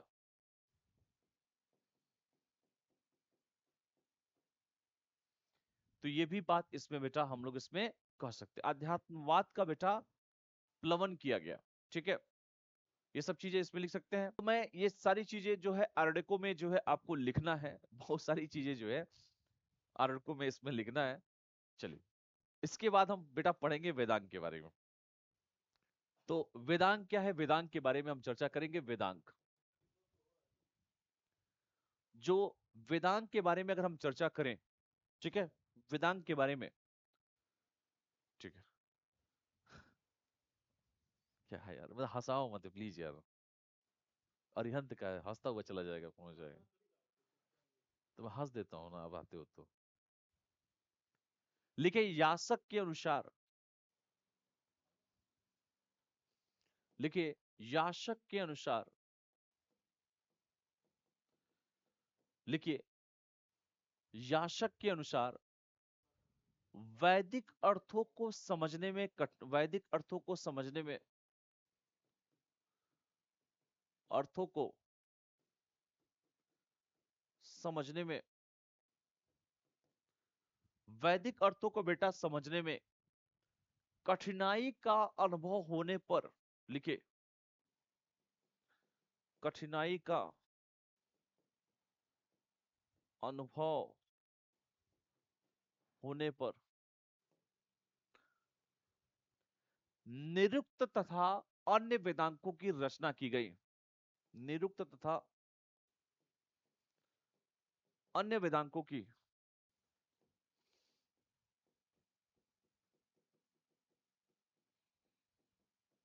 रचना की गई। अन्य वेदांतों की बेटा क्या की गई, रचना की गई। वेदों के 6 अंग माने गए हैं, लिखिए वेदों के 6 अंग माने गए हैं। वेदों के बेटा 6 अंग माने गए हैं। इन्हें समझने वाला व्यक्ति ही, इन्हें समझने वाला व्यक्ति ही, समझने वाला बेटा व्यक्ति ही वेदों का सही उच्चारण, अर्थबोध, वेदों का सही उच्चारण, अर्थबोध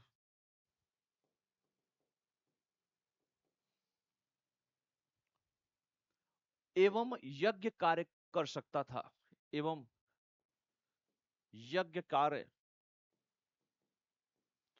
कर सकता था। तो इसे कहते हैं बेटा वेदांग। इसे क्या कहते हैं बेटा, वेदांग कहते हैं। ठीक है, ये सारी चीजें क्या है, ये आपकी है वेदांग। ठीक है, तो इसको नोट डाउन कर लीजिए। इसे कहते हैं बेटा वेदांग। लिखिए संस्कृत भाषा का शब्द है जिसका अर्थ है, धर्मशास्त्र क्या है बेटा, संस्कृत भाषा का शब्द,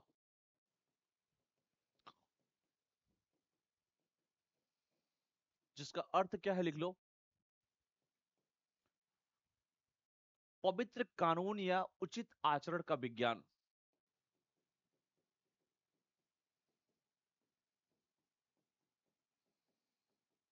उचित आचरण का विज्ञान कह सकते हैं। हिंदू धर्म में ऐसे अनेक धर्मशास्त्र प्रचलित हो रहे हैं, लिखिए हिंदू धर्म में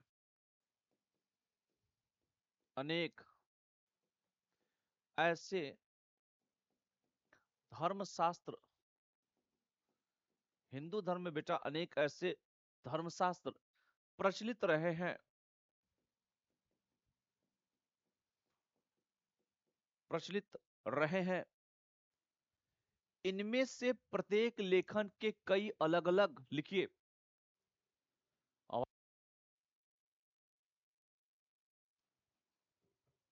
इनमें से प्रत्येक लेखन के, लिखिए कि हिंदू धर्म में अनेक ऐसे धर्मशास्त्र प्रचलित हो रहे हैं।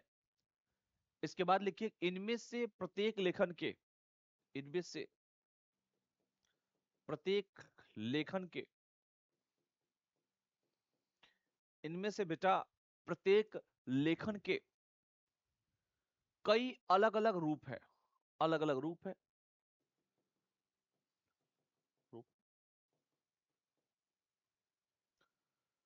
कर सकते हैं। धर्मशास्त्र जो है बेटा साहित्यिक कोश काव्य छंदों में बनाए गए थे। लेकिन धर्मशास्त्र जो है, धर्मशास्त्र जो है साहित्यिक कोश, धर्मशास्त्र जो है बेटा, साहित्यिक कोश काव्य छंदों में बनाए गए थे। काव्य छंदों में बनाए, काव्य छंदों में बेटा बनाए गए थे, जो हिंदू स्मृतियों का हिस्सा है। लिखिए, जो हिंदू स्मृतियों का हिस्सा है। जो क्या है बेटा, हिंदू स्मृतियों का हिस्सा है। तो ये आप सभी को याद रखना पड़ेगा कि जो किसका हिस्सा है बेटा, हिंदू स्मृतियों का क्या है बेटा, हिस्सा है। जैसे मनुस्मृति है, ये सारी चीजें इसमें लिख सकते हैं। बात समझना, कई चीजें हैं जो हमको देखना पड़ता है उन चीजों को, ठीक है। अगर हम बात करें बेटा नीति शास्त्र के बारे में कि नीति शास्त्र क्या क्या है, लिखिए। धर्मशास्त्र हो गया, लिखो नीति शास्त्र। नीति शास्त्र में क्या क्या लिख सकते हो बेटा कि सर, उपदेशों और राजनीतिक पर पाठ लिखो। पहला उपदेशों और राजनीति पर पाठ। वे बहुत हद तक निबंध रूप में है। लिखिए, वे बहुत हद तक निबंध रूप में है।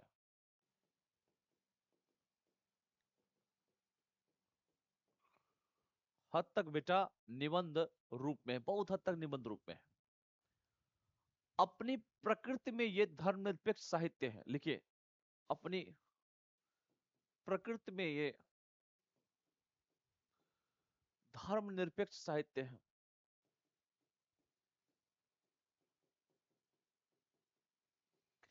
अपनी बेटा प्रकृति में ये क्या है, धर्मनिरपेक्ष साहित्य है। उदाहरण के लिए कौटिल्य का अर्थशास्त्र, एग्जाम्पल दे दीजिए कि सर कौटिल्य का अर्थशास्त्र, कौटिल्य का अर्थशास्त्र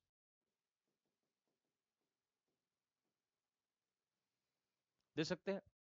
और अर्थशास्त्र के बारे में आप सभी जानते भी हैं। अर्थशास्त्र जो है बेटा, ये जो अर्थशास्त्र है, ये क्या, व्हाट इज अर्थशास्त्र। अर्थशास्त्र अगले पेज पे लिखवा देता हूं, अर्थशास्त्र लिखो।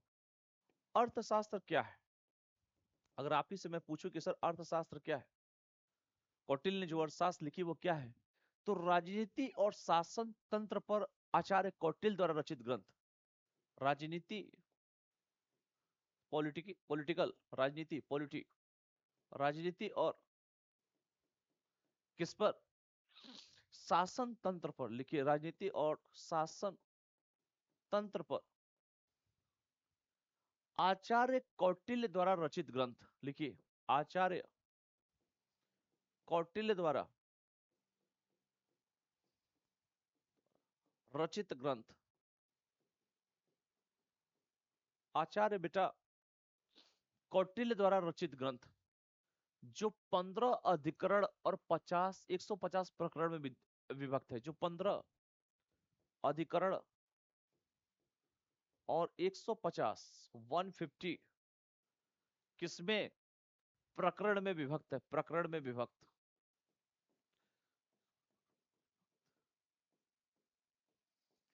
150 प्रकरण में क्या है, विभक्त है। तो इसे कहते हैं बेटा अर्थशास्त्र। बात समझ में आया। अर्थशास्त्र में चूंकि आप सभी लोग जानते हैं कि अर्थशास्त्र ने न्याय संगत समाज के लिए मार्ग प्रशस्त किया। ये जो अर्थशास्त्र है, इसने न्याय संगत समाज के लिए, न्याय संगत समाज के लिए मार्ग प्रशस्त किया। मार्ग प्रशस्त, मार्ग प्रशस्त किया। न्याय संगत समाज के लिए बेटा क्या किया, तो न्याय संगत समाज के लिए मार्ग प्रशस्त किया। ठीक है, इसमें बहुत कुछ कहा गया है, लिखिए क्या क्या कहा गया है। अर्थशास्त्र में तो साहब इतना तक कहा गया कि कोई व्यक्ति जन्म से, स्वेच्छा से, स्वयं को बेचने से, युद्ध में जाने से या न्यायिक दंड के परिणाम स्वरूप गुलाम नहीं हो सकता। यहां तक अर्थशास्त्र में ये कहा गया है।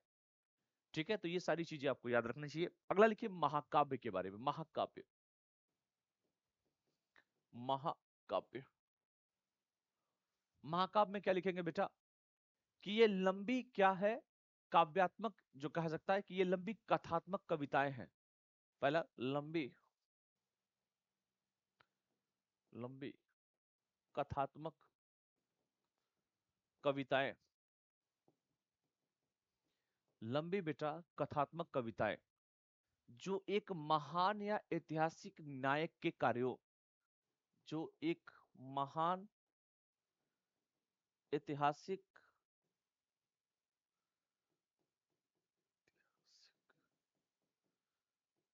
नायक के कार्यों,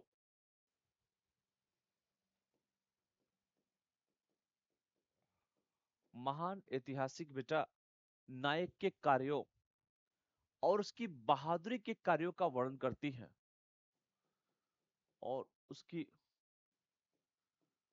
बहादुरी के कार्यों का वर्णन करती है। कार्यों का क्या करती है, तो वर्णन करती है। इनमें उपदेशात्मक तथा कथात्मक दोनों सामग्री शामिल है। इसमें उपदेशात्मक तथा कथात्मक, इसमें बेटा उपदेशात्मक तथा कथात्मक दोनों सामग्री शामिल है। सामग्री शामिल शामिल है बेटा। दो सबसे प्रमुख महाकाव्य रामायण और महाभारत है। दो सबसे महत्वपूर्ण, लिखिए, दो बेटा सबसे महत्वपूर्ण क्या महाकाव्य जो है रामायण और महाभारत है। महाकाव्य रामायण और महाभारत है। रामायण और महाभारत है। महाभारत, ठीक है। रामायण और क्या है बेटा, महाभारत है। रामायण के बारे में क्या लिखेंगे बेटा, रामायण के बारे में लिखिए रामायण, लिखिए रामायण, रामायण। रामायण के बारे में क्या लिखेंगे कि महर्षि वाल्मीकि द्वारा रचित। पहला तो ये लिखिए महर्षि वाल्मीकि द्वारा रचित। महर्षि वाल्मीकि द्वारा रचित जो आदि कवि के नाम से प्रसिद्ध है, कवियों में प्रथम, जो, ऐसे लिखिए, आदि कवि के रूप में प्रसिद्ध, जो आदि कवि के रूप में बेटा प्रसिद्ध है। इसीलिए रामायण को आदि काव्य भी कहा जाता है। इसीलिए रामायण को आदि काव्य, मतलब काव्यों में प्रथम, काव्यों में प्रथम आदि काव्य भी कहा जाता है, कहा जाता है। लिखिए रामायण में श्लोकों को समय के साथ जोड़ा गया। लिखिए रामायण में जो श्लोक है बेटा समय के साथ जोड़ा गया।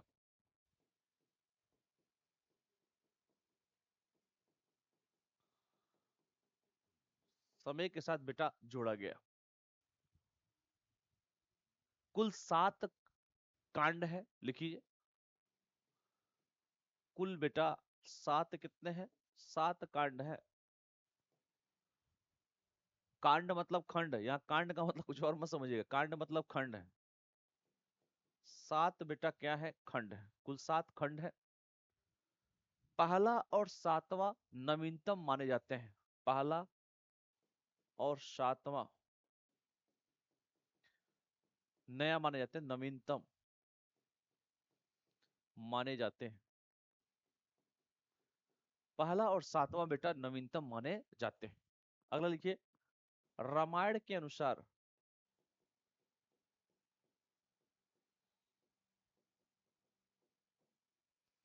रामायण के अनुसार बेटा मनुष्य मात्र के 4 उद्देश्य हैं। मनुष्य के 4 उद्देश्य हैं। मनुष्य मात्र के चार, क्या मनुष्य मात्र के चार उद्देश्य हैं? कितने? चार उद्देश्य हैं बेटा। तो मनुष्य मात्र के कितने उद्देश्य हैं बेटा? चार उद्देश्य हैं। ये मैं नहीं कह रहा हूं, ये रामायण के अनुसार कहा गया। धर्म है, अर्थ है, काम है, मोक्ष है, ये सब जानते ही आप सभी। चार उद्देश्य। अगला लिखिए महाभारत। रामायण हो गया तो महाभारत तो कराना ही है। महाभारत लिखिए महाभारत के बारे में कि इसमें सत सहस्त्री संहिता के नाम से जानता है इसे। सत सहस्त्री संहिता के नाम से जाना जाता है। संहिता के नाम से, पहला तो यही हो गया। कई संस्करण है लेकिन सबसे प्रसिद्ध संस्करण वेद व्यास। सबसे प्रसिद्ध संस्करण, सबसे जो बेटा प्रसिद्ध संस्करण है किसका? वेद व्यास द्वारा लिखा गया है। लिखिए वेद व्यास द्वारा लिखा गया। दुनिया का सबसे बड़ा महाकाव्य है ये जो महाभारत है। दुनिया का सबसे बड़ा महाकाव्य है। दुनिया का, लिख लीजिए ऐसे, दुनिया का सबसे बड़ा महाकाव्य, दुनिया का बेटा सबसे बड़ा महाकाव्य है जिसमें 18 पर्वों में 1 लाख श्लोक लिखे गए हैं। जिसमें 18 पर्वों में से, 18 बेटा पर्वों में से 1 लाख श्लोक लिखे गए हैं। 1 लाख, 1 लाख श्लोक लिखे गए हैं। 1 लाख श्लोक बेटा लिखे गए हैं, ये भी कहा गया है। यह कर्म बनाम अकर्म यानी कि निष्क्रियता, लिखिए यह कर्म बनाम अकर्म यानी कि निष्क्रियता, निष्क्रियता, कर्म बनाम बेटा अकर्म यानी कि निष्क्रियता, हिंसा बनाम अहिंसा आदि की दुविधा में, हिंसा बनाम अहिंसा, हिंसा बनाम अहिंसा आदि की दुविधा में,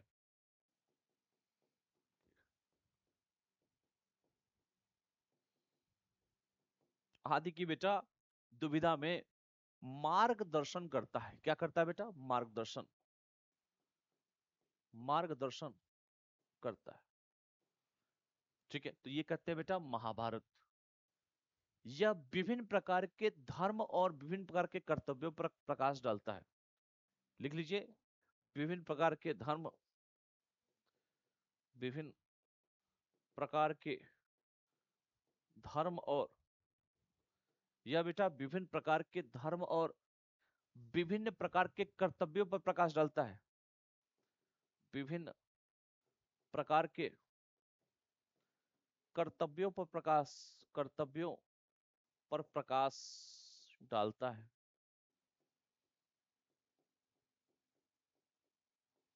तो ये सारा चीजें किस में लिखोगे बेटा? ये सारा आप लिखोगे महाभारत के बारे में लिखोगे। ये किस में लिखोगे बेटा? ये महाभारत के बारे में लिखोगे। अगला लिखिए पुराण। लिखिए पुराण क्या है भाई? पुराण क्या है इसके बारे में लिखेंगे। जो पुराण होते हैं ना, वो काव्यात्मक रूप में कथात्मक कहानियों से युक्त प्राचीन व्याख्यान है। जो पुराण होते हैं, लिखिए काव्यात्मक रूप में, काव्यात्मक, पुराण बेटा काव्यात्मक रूप में, क्या कर सकते हैं इसको? कथात्मक कहानियों से युक्त, लिखिए कथात्मक कहानियों से युक्त, कथात्मक कहानियों से बेटा युक्त प्राचीन व्याख्यान है। प्राचीन क्या है बेटा? लिखिए व्याख्यान है, प्राचीन व्याख्यान। ये वैदिक और उत्तर वैदिक युग में अस्तित्व में आए। लिखिए ये वैदिक और उत्तर वैदिक युग में, उत्तर वैदिक युग में अस्तित्व में आए।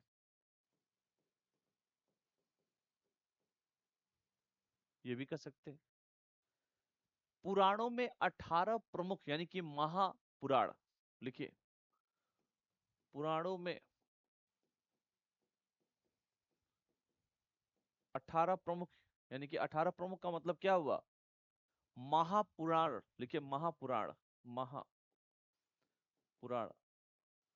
तथा 19 लघु पुराण, लिखिए 19 लघु पुराण, यानी जिसे उप पुराण कहते हैं है। ठीक है। सबसे प्राचीन कौन है बेटा? मत्स्य पुराण है सबसे प्राचीन। मत्स्य पुराण सबसे प्राचीन, बेटा लिखो मत्स्य पुराण है। और गुप्त काल के संस्कृत कोशकर्ता, लिखिए गुप्त काल के, लिख लो भाई, कि गुप्त काल के संस्कृत कोशकर्ता अमर सिंह ने पुराणों के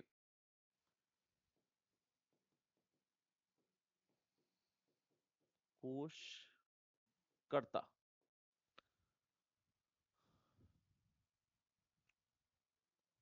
अमर सिंह ने पुराणों के, अमर सिंह ने पुराणों के 5 मुख्य विषयों का विश्लेषण किया।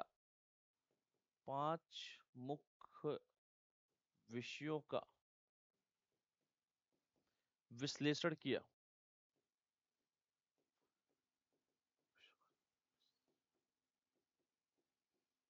विश्लेषण किया। ठीक है। इसमें सामाजिक, सांस्कृतिक और धार्मिक जीवन के व्याख्यान है। लिखिए ये सब जो है पुराणों में बेटा आपको पढ़ना है। जो मेन मेन चीजें हमने उस पर चर्चा किया। बहुत सारी चीजें जो है आप सभी जानते हैं कि पुराणों में जो बेटा हम लोग को इसमें पढ़ना भी है पुराणों के।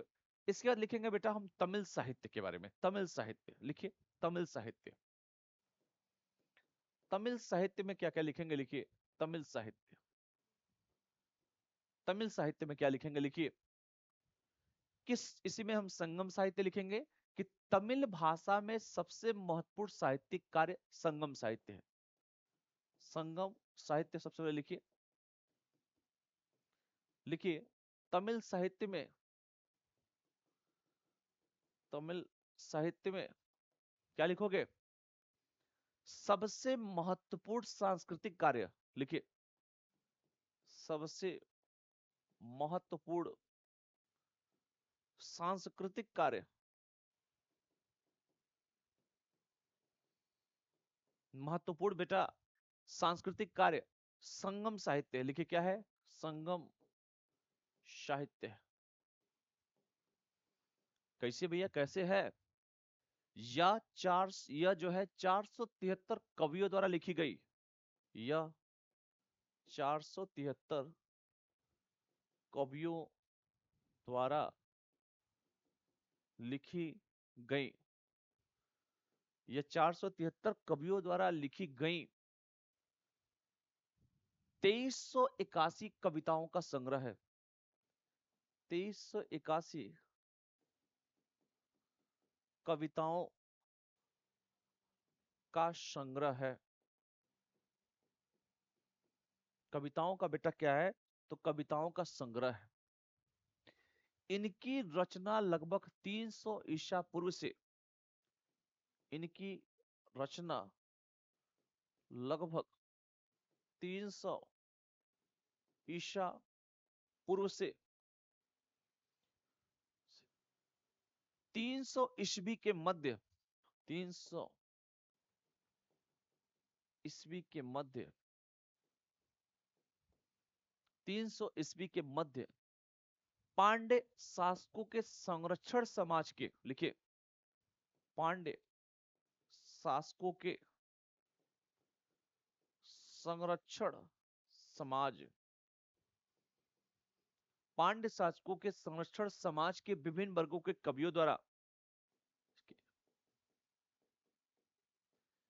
वर्गों के कवियों द्वारा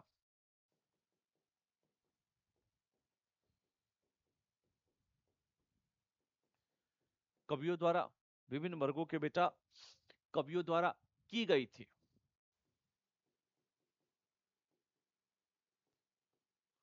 तो संगम साहित्य, ये सारी चीजें जो बता रहा हूं बेटा काफी इंपॉर्टेंट है और आपके पेपर में बेटा इससे क्वेश्चंस पूछे जाते हैं। अब बात करते हैं बेटा संगम साहित्य के विषय क्या है। तो लिखिए संगम साहित्य के विषय, संगम साहित्य के विषय, संगम साहित्य की अगर हम विषय के बारे में चर्चा करें, क्या विषय है, तो कह सकते हैं कि सर समाज, सामाजिक वर्ग, सामाजिक प्रथाएं। लिखिए समाज, सामाजिक वर्ग, सामाजिक प्रथाएं। लिखिए समाज, सामाजिक वर्ग, सामाजिक प्रथाएं, धार्मिक प्रथाएं, देवी देवता। देखिए धार्मिक प्रथाएं, देवी देवता, देवी देवता, व्याकरण, नीति शास्त्र, वीर स्तुतियां थी। व्याकरण, नीति शास्त्र, व्याकरण हुआ बेटा, नीति शास्त्र हुआ, वीर स्तुतियां आदि, वीर स्तुतियां आदि।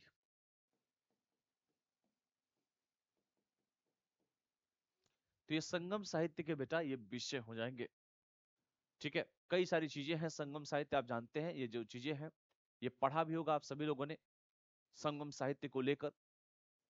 और इसमें कई चीजें हैं जो मेन मेन जो चीजें अगर हम बात करें बेटा, तो इसमें कई चीजों को आपको पढ़ना है संगम साहित्य में। जैसे बहुत सारे संगम हुए जिसमें संगम साहित्य में आपने पढ़ा भी होगा।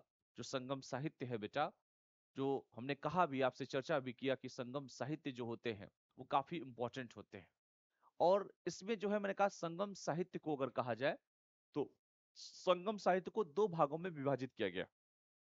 संगम साहित्य को दो भागों में विभाजित,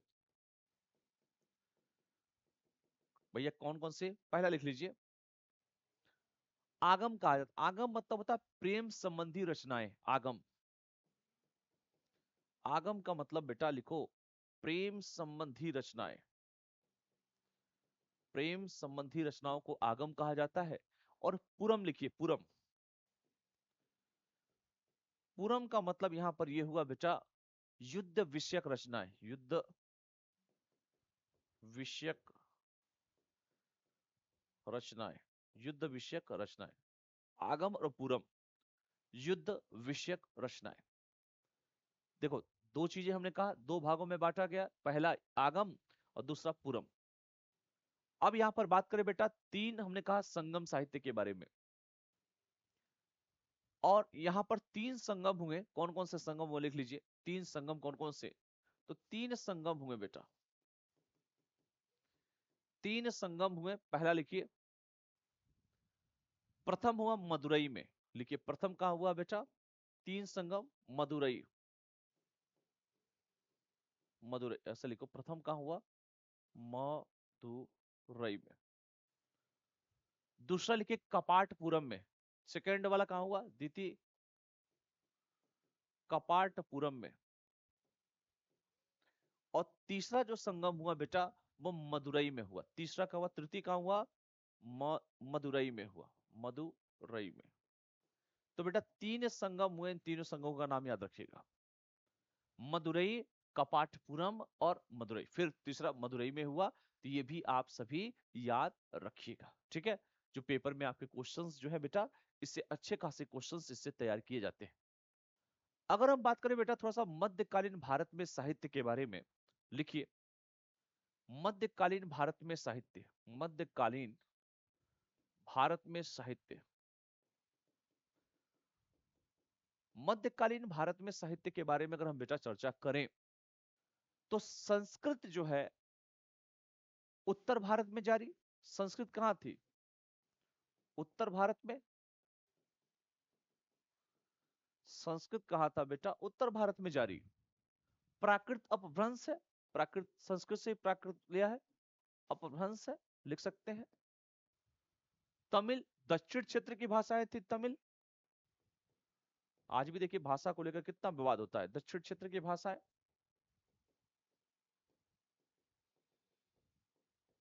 दक्षिण क्षेत्र की भाषाएं। और ये भी कह सकते हैं बेटा कि प्राचीन भाषाओं के अलावा अनेक नई भाषाओं का भी उद्भव हुआ। लिखिए इधर मैं लिख देता हूं कि लिखिए, इसी में लिख लो, प्राचीन भाषाओं के अलावा, प्राचीन भाषाओं के अलावा नई भाषाओं का उदय।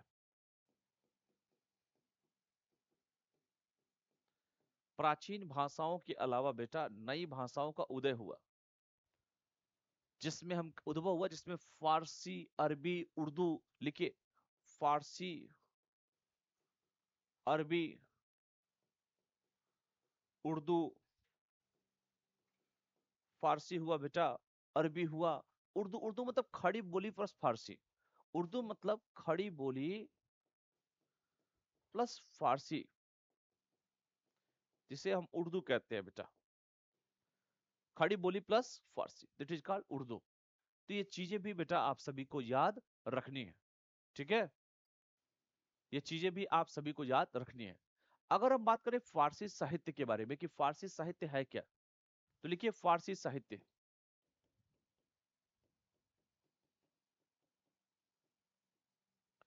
फारसी साहित्य के बारे में लिख लीजिए कि फारसी भाषा जो है तुर्कों और मंगोलों के आगमन के साथ, लिखिए फारसी भाषा तुर्कों और मंगोलों, तुर्कों और मंगोलों के आगमन के साथ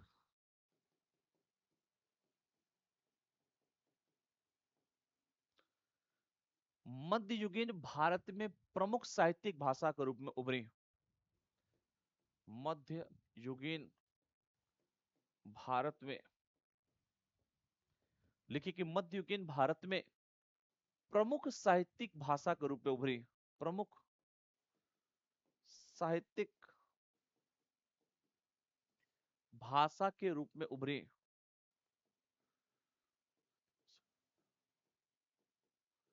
साहित्यिक भाषा के रूप में उभरी बेटा। इसे दिल्ली सल्तनत और मुगलों की अदालती भाषा के रूप में अपनाया गया था। लिखिए इसे दिल्ली सल्तनत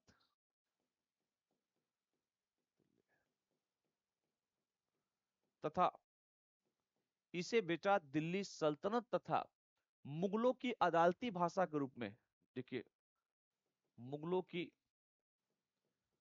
अदालती भाषा के रूप में अपनाया गया था।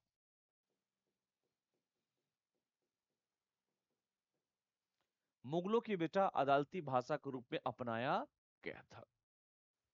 तो ये भी पॉइंट आप इसमें इंक्लूड कर सकते हैं बेटा। कई चीजें हैं जो आप सभी को इसमें याद भी रखना होगा। अगर हम बात करें बेटा संस्कृत साहित्य की कि संस्कृत साहित्य क्या है, हमने तो इसके बारे में बात किया, फारसी साहित्य। अब लिखिए बेटा संस्कृत साहित्य। संस्कृत साहित्य क्या लिखेंगे संस्कृत साहित्य में कि सर 750 ईस्वी, या लिख लीजिए 3 भागों में इसको पार्ट को बांट रहा हूं। संस्कृत साहित्य में 3 पार्ट इसके कर रहा हूं मैं। एक लिखो बेटा 750 ईस्वी, 750। दूसरा लिखिए 1206, और तीसरा लिखिए बेटा 1526। ये 750 है बेटा भागवत पुराण, लिखिए भागवत पुराण। दूसरा लिखिए 750 बेटा भागवत पुराण। दूसरा लिखिए नारायण कृत हितोपदेश, नारायण कृत हितोपदेश। तीसरा लिखिए कलहड़ कृत राजतरंगिणी, कलहड़ कृत रास्तरंगिणी, रास्तरंगिणी। चौथा लिखिए जयदेव कृत गीत गोविंद।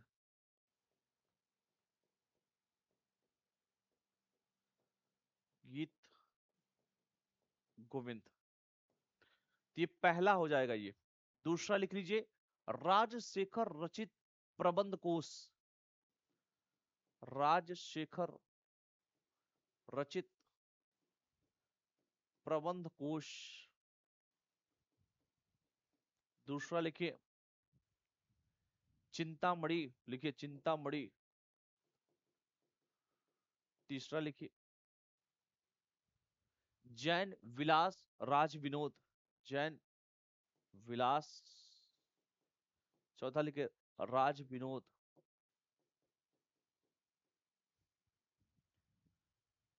पांचवा लिखिए श्रीवर, पांचवा लिखिए श्रीवर। श्रीवर क्या बेटा? रचित कथा कौतुक।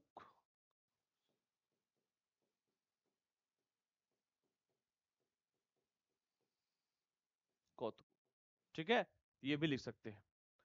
ये लिखिए गैर मुगल। गैर मुगल में किसका लिखेंगे? लिख सकते हैं बेटा कि शिव चरित्र, लिख लीजिए शिव चरित्र। और इसी में लिख सकते हैं बेटा मुगल संरक्षण था टोडरमल का महाकाव्य, लिख लीजिए मुगल संरक्षण टोडरमल का। लिख लो बेटा मुगल संरक्षण टोडरमल का क्या काव्य, टोडरमल का काव्य। ये सब चीजें इसमें इंक्लूड कर सकते हैं। तो संस्कृत साहित्य में ये सारे पॉइंट को बेटा आप इसमें इंक्लूड कर सकते हैं संस्कृत साहित्य में। क्लियर है सबको? रास तरंगड़ी के बारे में सभी जानते ही हैं, ऐसा कोई नहीं होगा जो रास तरंगड़ी को ना जानता हो। ठीक है, तो रास तरंगड़ी तो बेसिकली सब जानते ही हैं। लिखिए रास तरंगड़ी, लिखिए राज तरंगड़ी। रास तरंगड़ी के बारे में लिख लीजिए कि सर रास तरंगड़ी में 7826 छंद है, 7826 छंद है। पहला तो ये हो गया। 8 पुस्तकों में विभाजित, 8 पुस्तकों में विभाजित, ये भी कर सकते हैं। कलहड़ के पिता चंपक कश्मीर के राजा हर्ष के मंत्री थे। कलहड़ के पिता जो थे राष्ट्र कलहड़, ऐसा लिखो कलहड़ के पिता, कलहड़ के पिता क्या नाम है? चंपक। कलहड़ के जो पिता थे बेटा उनका नाम है चंपक। और चंपक साहब कश्मीर के राजा हर्ष के मंत्री, कश्मीर के राजा हर्ष के मंत्री।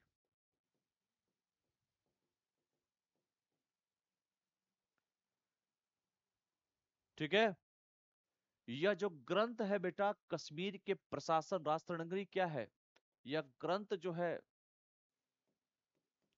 कश्मीर के, ये जो ग्रंथ है बेटा कश्मीर के प्रशासन सामाजिक राजनीतिक आर्थिक, प्रशासन सामाजिक आर्थिक राजनीतिक, सामाजिक आर्थिक राजनीतिक स्थिति के बारे में जानकारी प्रदान करता है, के बारे में जानकारी प्रदान। बस सिंपल है। और भी चीजों को इसमें लिखना होगा कि यह वैज्ञानिक ढंग से कश्मीर का प्रथम शुद्ध इतिहास, वैज्ञानिक ढंग से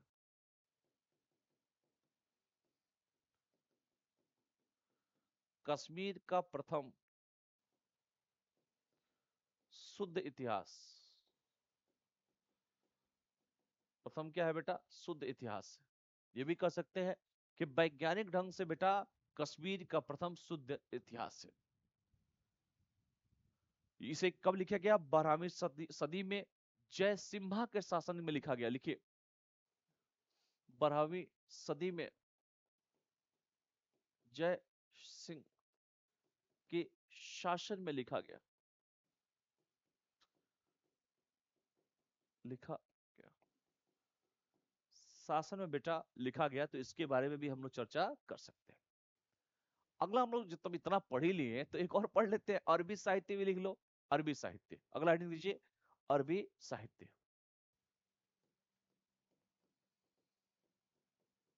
अरबी साहित्य, अरबी साहित्य के बारे में बात करें बेटा कि यह इस्लामी शासन के क्रमिक उदय का परिणाम थी।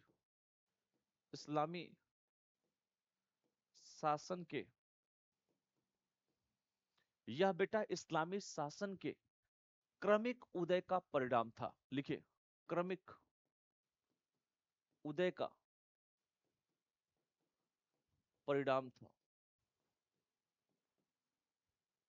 क्रमिक उदय का परिणाम था। अरबी भाषा के अधिकतर विद्वानों, लिखिए, अरबी भाषा के अधिकतर, लिख लो बेटा, अरबी भाषा के अधिकतर विद्वानों और शिक्षाविदों तक ही सीमित था, और शिक्षाविदों तक ही सीमित था, शिक्षाविदों तक ही सीमित था। यह फारसी साहित्य जितनी सामान्य नहीं थी। लिखिए, यह फारसी साहित्य जितनी सामान्य नहीं थी, फारसी साहित्य जितनी बेटा ये सामान्य नहीं थी। लिख लीजिए, अरबी साहित्य में किताब उल हिंद, लिखिए, किताब उल हिंद, किताबुल हिंद, तारीख ए हिंद अल बरूनी, तारीख ए हिंद किसका है? तारीख ए हिंद अल बरूनी द्वारा रचित, अल बरूनी द्वारा रचित, अल बरूनी द्वारा बेटा ये रचित था। बात समझ में आया? यह भारतीय जीवन का अत्यधिक विश्लेषणात्मक, ये लिखिए, यह भारतीय जीवन का अधिक, लिखिए, यह भारतीय जीवन का अधिक विश्लेषणात्मक, भारतीय जीवन का अधिक बेटा विश्लेषणात्मक एवं आलोचनात्मक दृष्टिकोण प्रस्तुत करता है, एवं आलोचनात्मक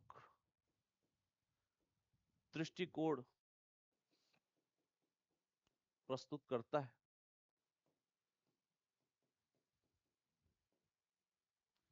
प्रस्तुत करता है। इसे भारतीय समाज में विश्वकोश के रूप में जाना जाता है।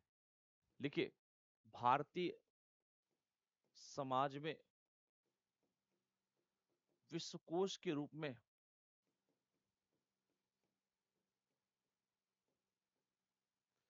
जाना जाता है।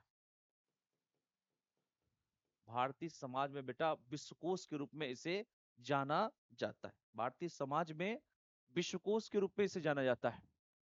ठीक है, इसी में लिख सकते हैं रेहला के बारे में, इब्न बतूता द्वारा लिखित ग्रंथ है रेहला,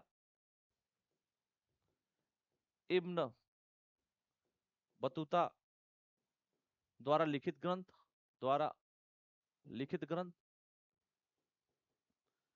इब्न बतूता द्वारा बेटा लिखित ग्रंथ है, ये भी कर सकते हैं इसमें। तो ये सारी चीजें बेटा इसमें इंक्लूड कर सकते हैं। इब्न बतूता मोरक्को का निवासी था, लिखित, तो ये सब भी चीजें इसमें इंक्लूड बेटा आप इसमें कर सकते हैं। बात समझ में आया सभी को? कई चीजें हैं जो आप सभी जानते भी हैं, और ये सारी चीजें परीक्षा में पूछी भी जाती हैं, और ये सब चीजें आप सभी जानते हैं। चूंकि रेहला इब्न बतूता द्वारा लिखित ग्रंथ भी है रेहला, और इब्न बतूता कहाँ का निवासी था बेटा? मोरक्को का, ये मोरक्को का निवासी था, मोरक्को का, मोरक्को का निवासी, मोरक्को का निवासी था। क्लियर है? ये मोरक्को का निवासी था। और लिख लीजिए रेहला के बारे में और भी चीजें मैं बता देता हूँ, रेहला के बारे में जान लीजिए कि वो मोहम्मद बिन तुगलक के शासनकाल के दौरान, रेहला जो है मैंने कहा इब्न बतूता द्वारा लिखित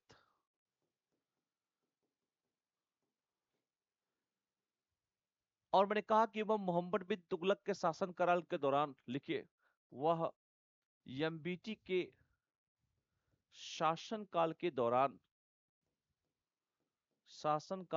बेटा दौरान मोहम्मद बिन तुगलक के शासनकाल के दौरान भारत आया था। लिखिए कब आया था? भारत आया था। भारत आया था बेटा एमबीटी के शासनकाल के दौरान। इसमें राजनीतिक, सामाजिक, सांस्कृतिक, आर्थिक जीवन के बारे में उल्लेख है। इसमें उसके सामाजिक, आर्थिक, राजनीतिक, सांस्कृतिक जीवन का उल्लेख है।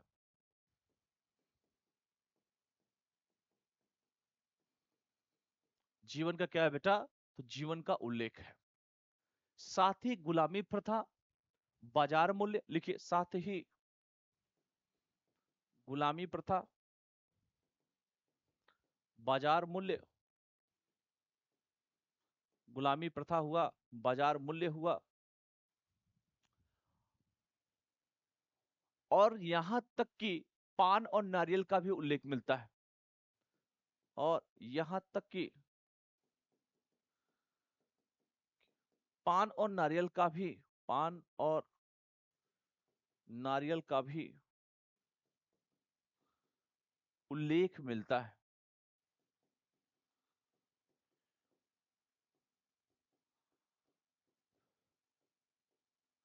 पान और नारियल का भी बेटा उल्लेख मिलता है। तो इस बात को भी बेटा हम लोग इसमें इंक्लूड कर सकते हैं। समझ में आया सभी को? तो पान और नारियल का भी जो है बेटा उल्लेख मिलता है। इस बात का भी हम लोग क्या कर सकते हैं? इसमें उल्लेख कर सकते हैं। ठीक है। कई सारी शासकें हैं, कई सारी शासकों की रचनाएं हैं। जैसे बख्श नाम है जिस कश्मीर का है, बचन है वो कन्नड़ का है। ये सब भी चीजें आप सभी को थोड़ा मोड़ा जानना चाहिए। ठीक है, ज्यादा नहीं लेकिन थोड़ा सा जानना चाहिए। ठीक है। और भी चीजें हैं जो हम इसमें मेन जो चीजें हमने इसमें बात की है, जैसे हुमायूं का। और यात्रियों के विवरण भी बहुत सारे हैं, जैसे इटली से मार्को पोलो था, मोरक्को से इब्न बतूता था। ये सब जानते होंगे, ये सब चीजें आपको परीक्षा में पढ़ाया भी गया होगा, कई बार बताया भी गया होगा। तो जैसे जो अगर कहा जाए कि यात्रियों का विवरण के बारे में लिख लीजिए लास्ट में, यात्रियों का विवरण। तो यात्रियों के विवरण में हम कह सकते हैं सर कि इटली से मार्को पोलो, लिखिए पहला, इटली से मार्को पोलो। दूसरा लिख लो, मार्को पोलो हो गया इटली से। अभी मैंने मोरक्को से जो है इब्न बतूता बताया है, मोरक्को से इब्न बतूता। तीसरा फिर लिखिए, ये इटली से ये आया था, निकोलोई कोंटी। इटली से ही आया था, निकोलोई कोंची। ये भी इटली से ही आया था, ये भी कह सकते हैं। अब्दुल रज्जाक ईरान से, अब्दुल रज्जाक लिख लो बेटा ईरान से। अब्दुल रज्जाक बेटा ईरान से, चूंकि राजदूत था राजदूत था रूस से। ठीक है, याद रखिएगा। ये सब जितना भी बता रहा हूं बेटा, ये सारी चीजें जो है ये यात्रियों के विवरण में जो है इसको भी इंक्लूड आप लोग कर सकते हैं। ठीक है, ये सारे क्वेश्चंस जो है परीक्षा में आपसे पूछे जाते हैं। ठीक है, लिख लीजिए इसको। इससे रिलेटेड बेटा प्रश्नों के बारे में हम लोग बात करते हैं, जो पढ़े हम लोग उससे रिलेटेड कुछ प्रश्न लिखिए। जैसे पहला प्रश्न लिखिए, संस्कृत फारसी। पहला प्रश्न है बेटा, संस्कृत, फारसी और क्षेत्रीय भाषाओं के साहित्य में, और क्षेत्रीय भाषाओं के साहित्य में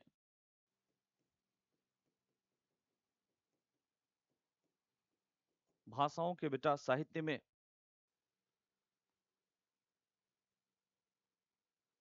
मध्यकालीन भारतीय समाज का, मध्यकालीन लिख लो बेटा, भारतीय समाज का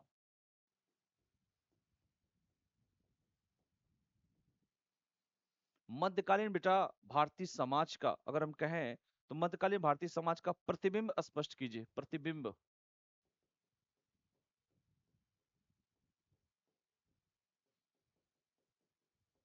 दूसरा, भारतीय लोक कला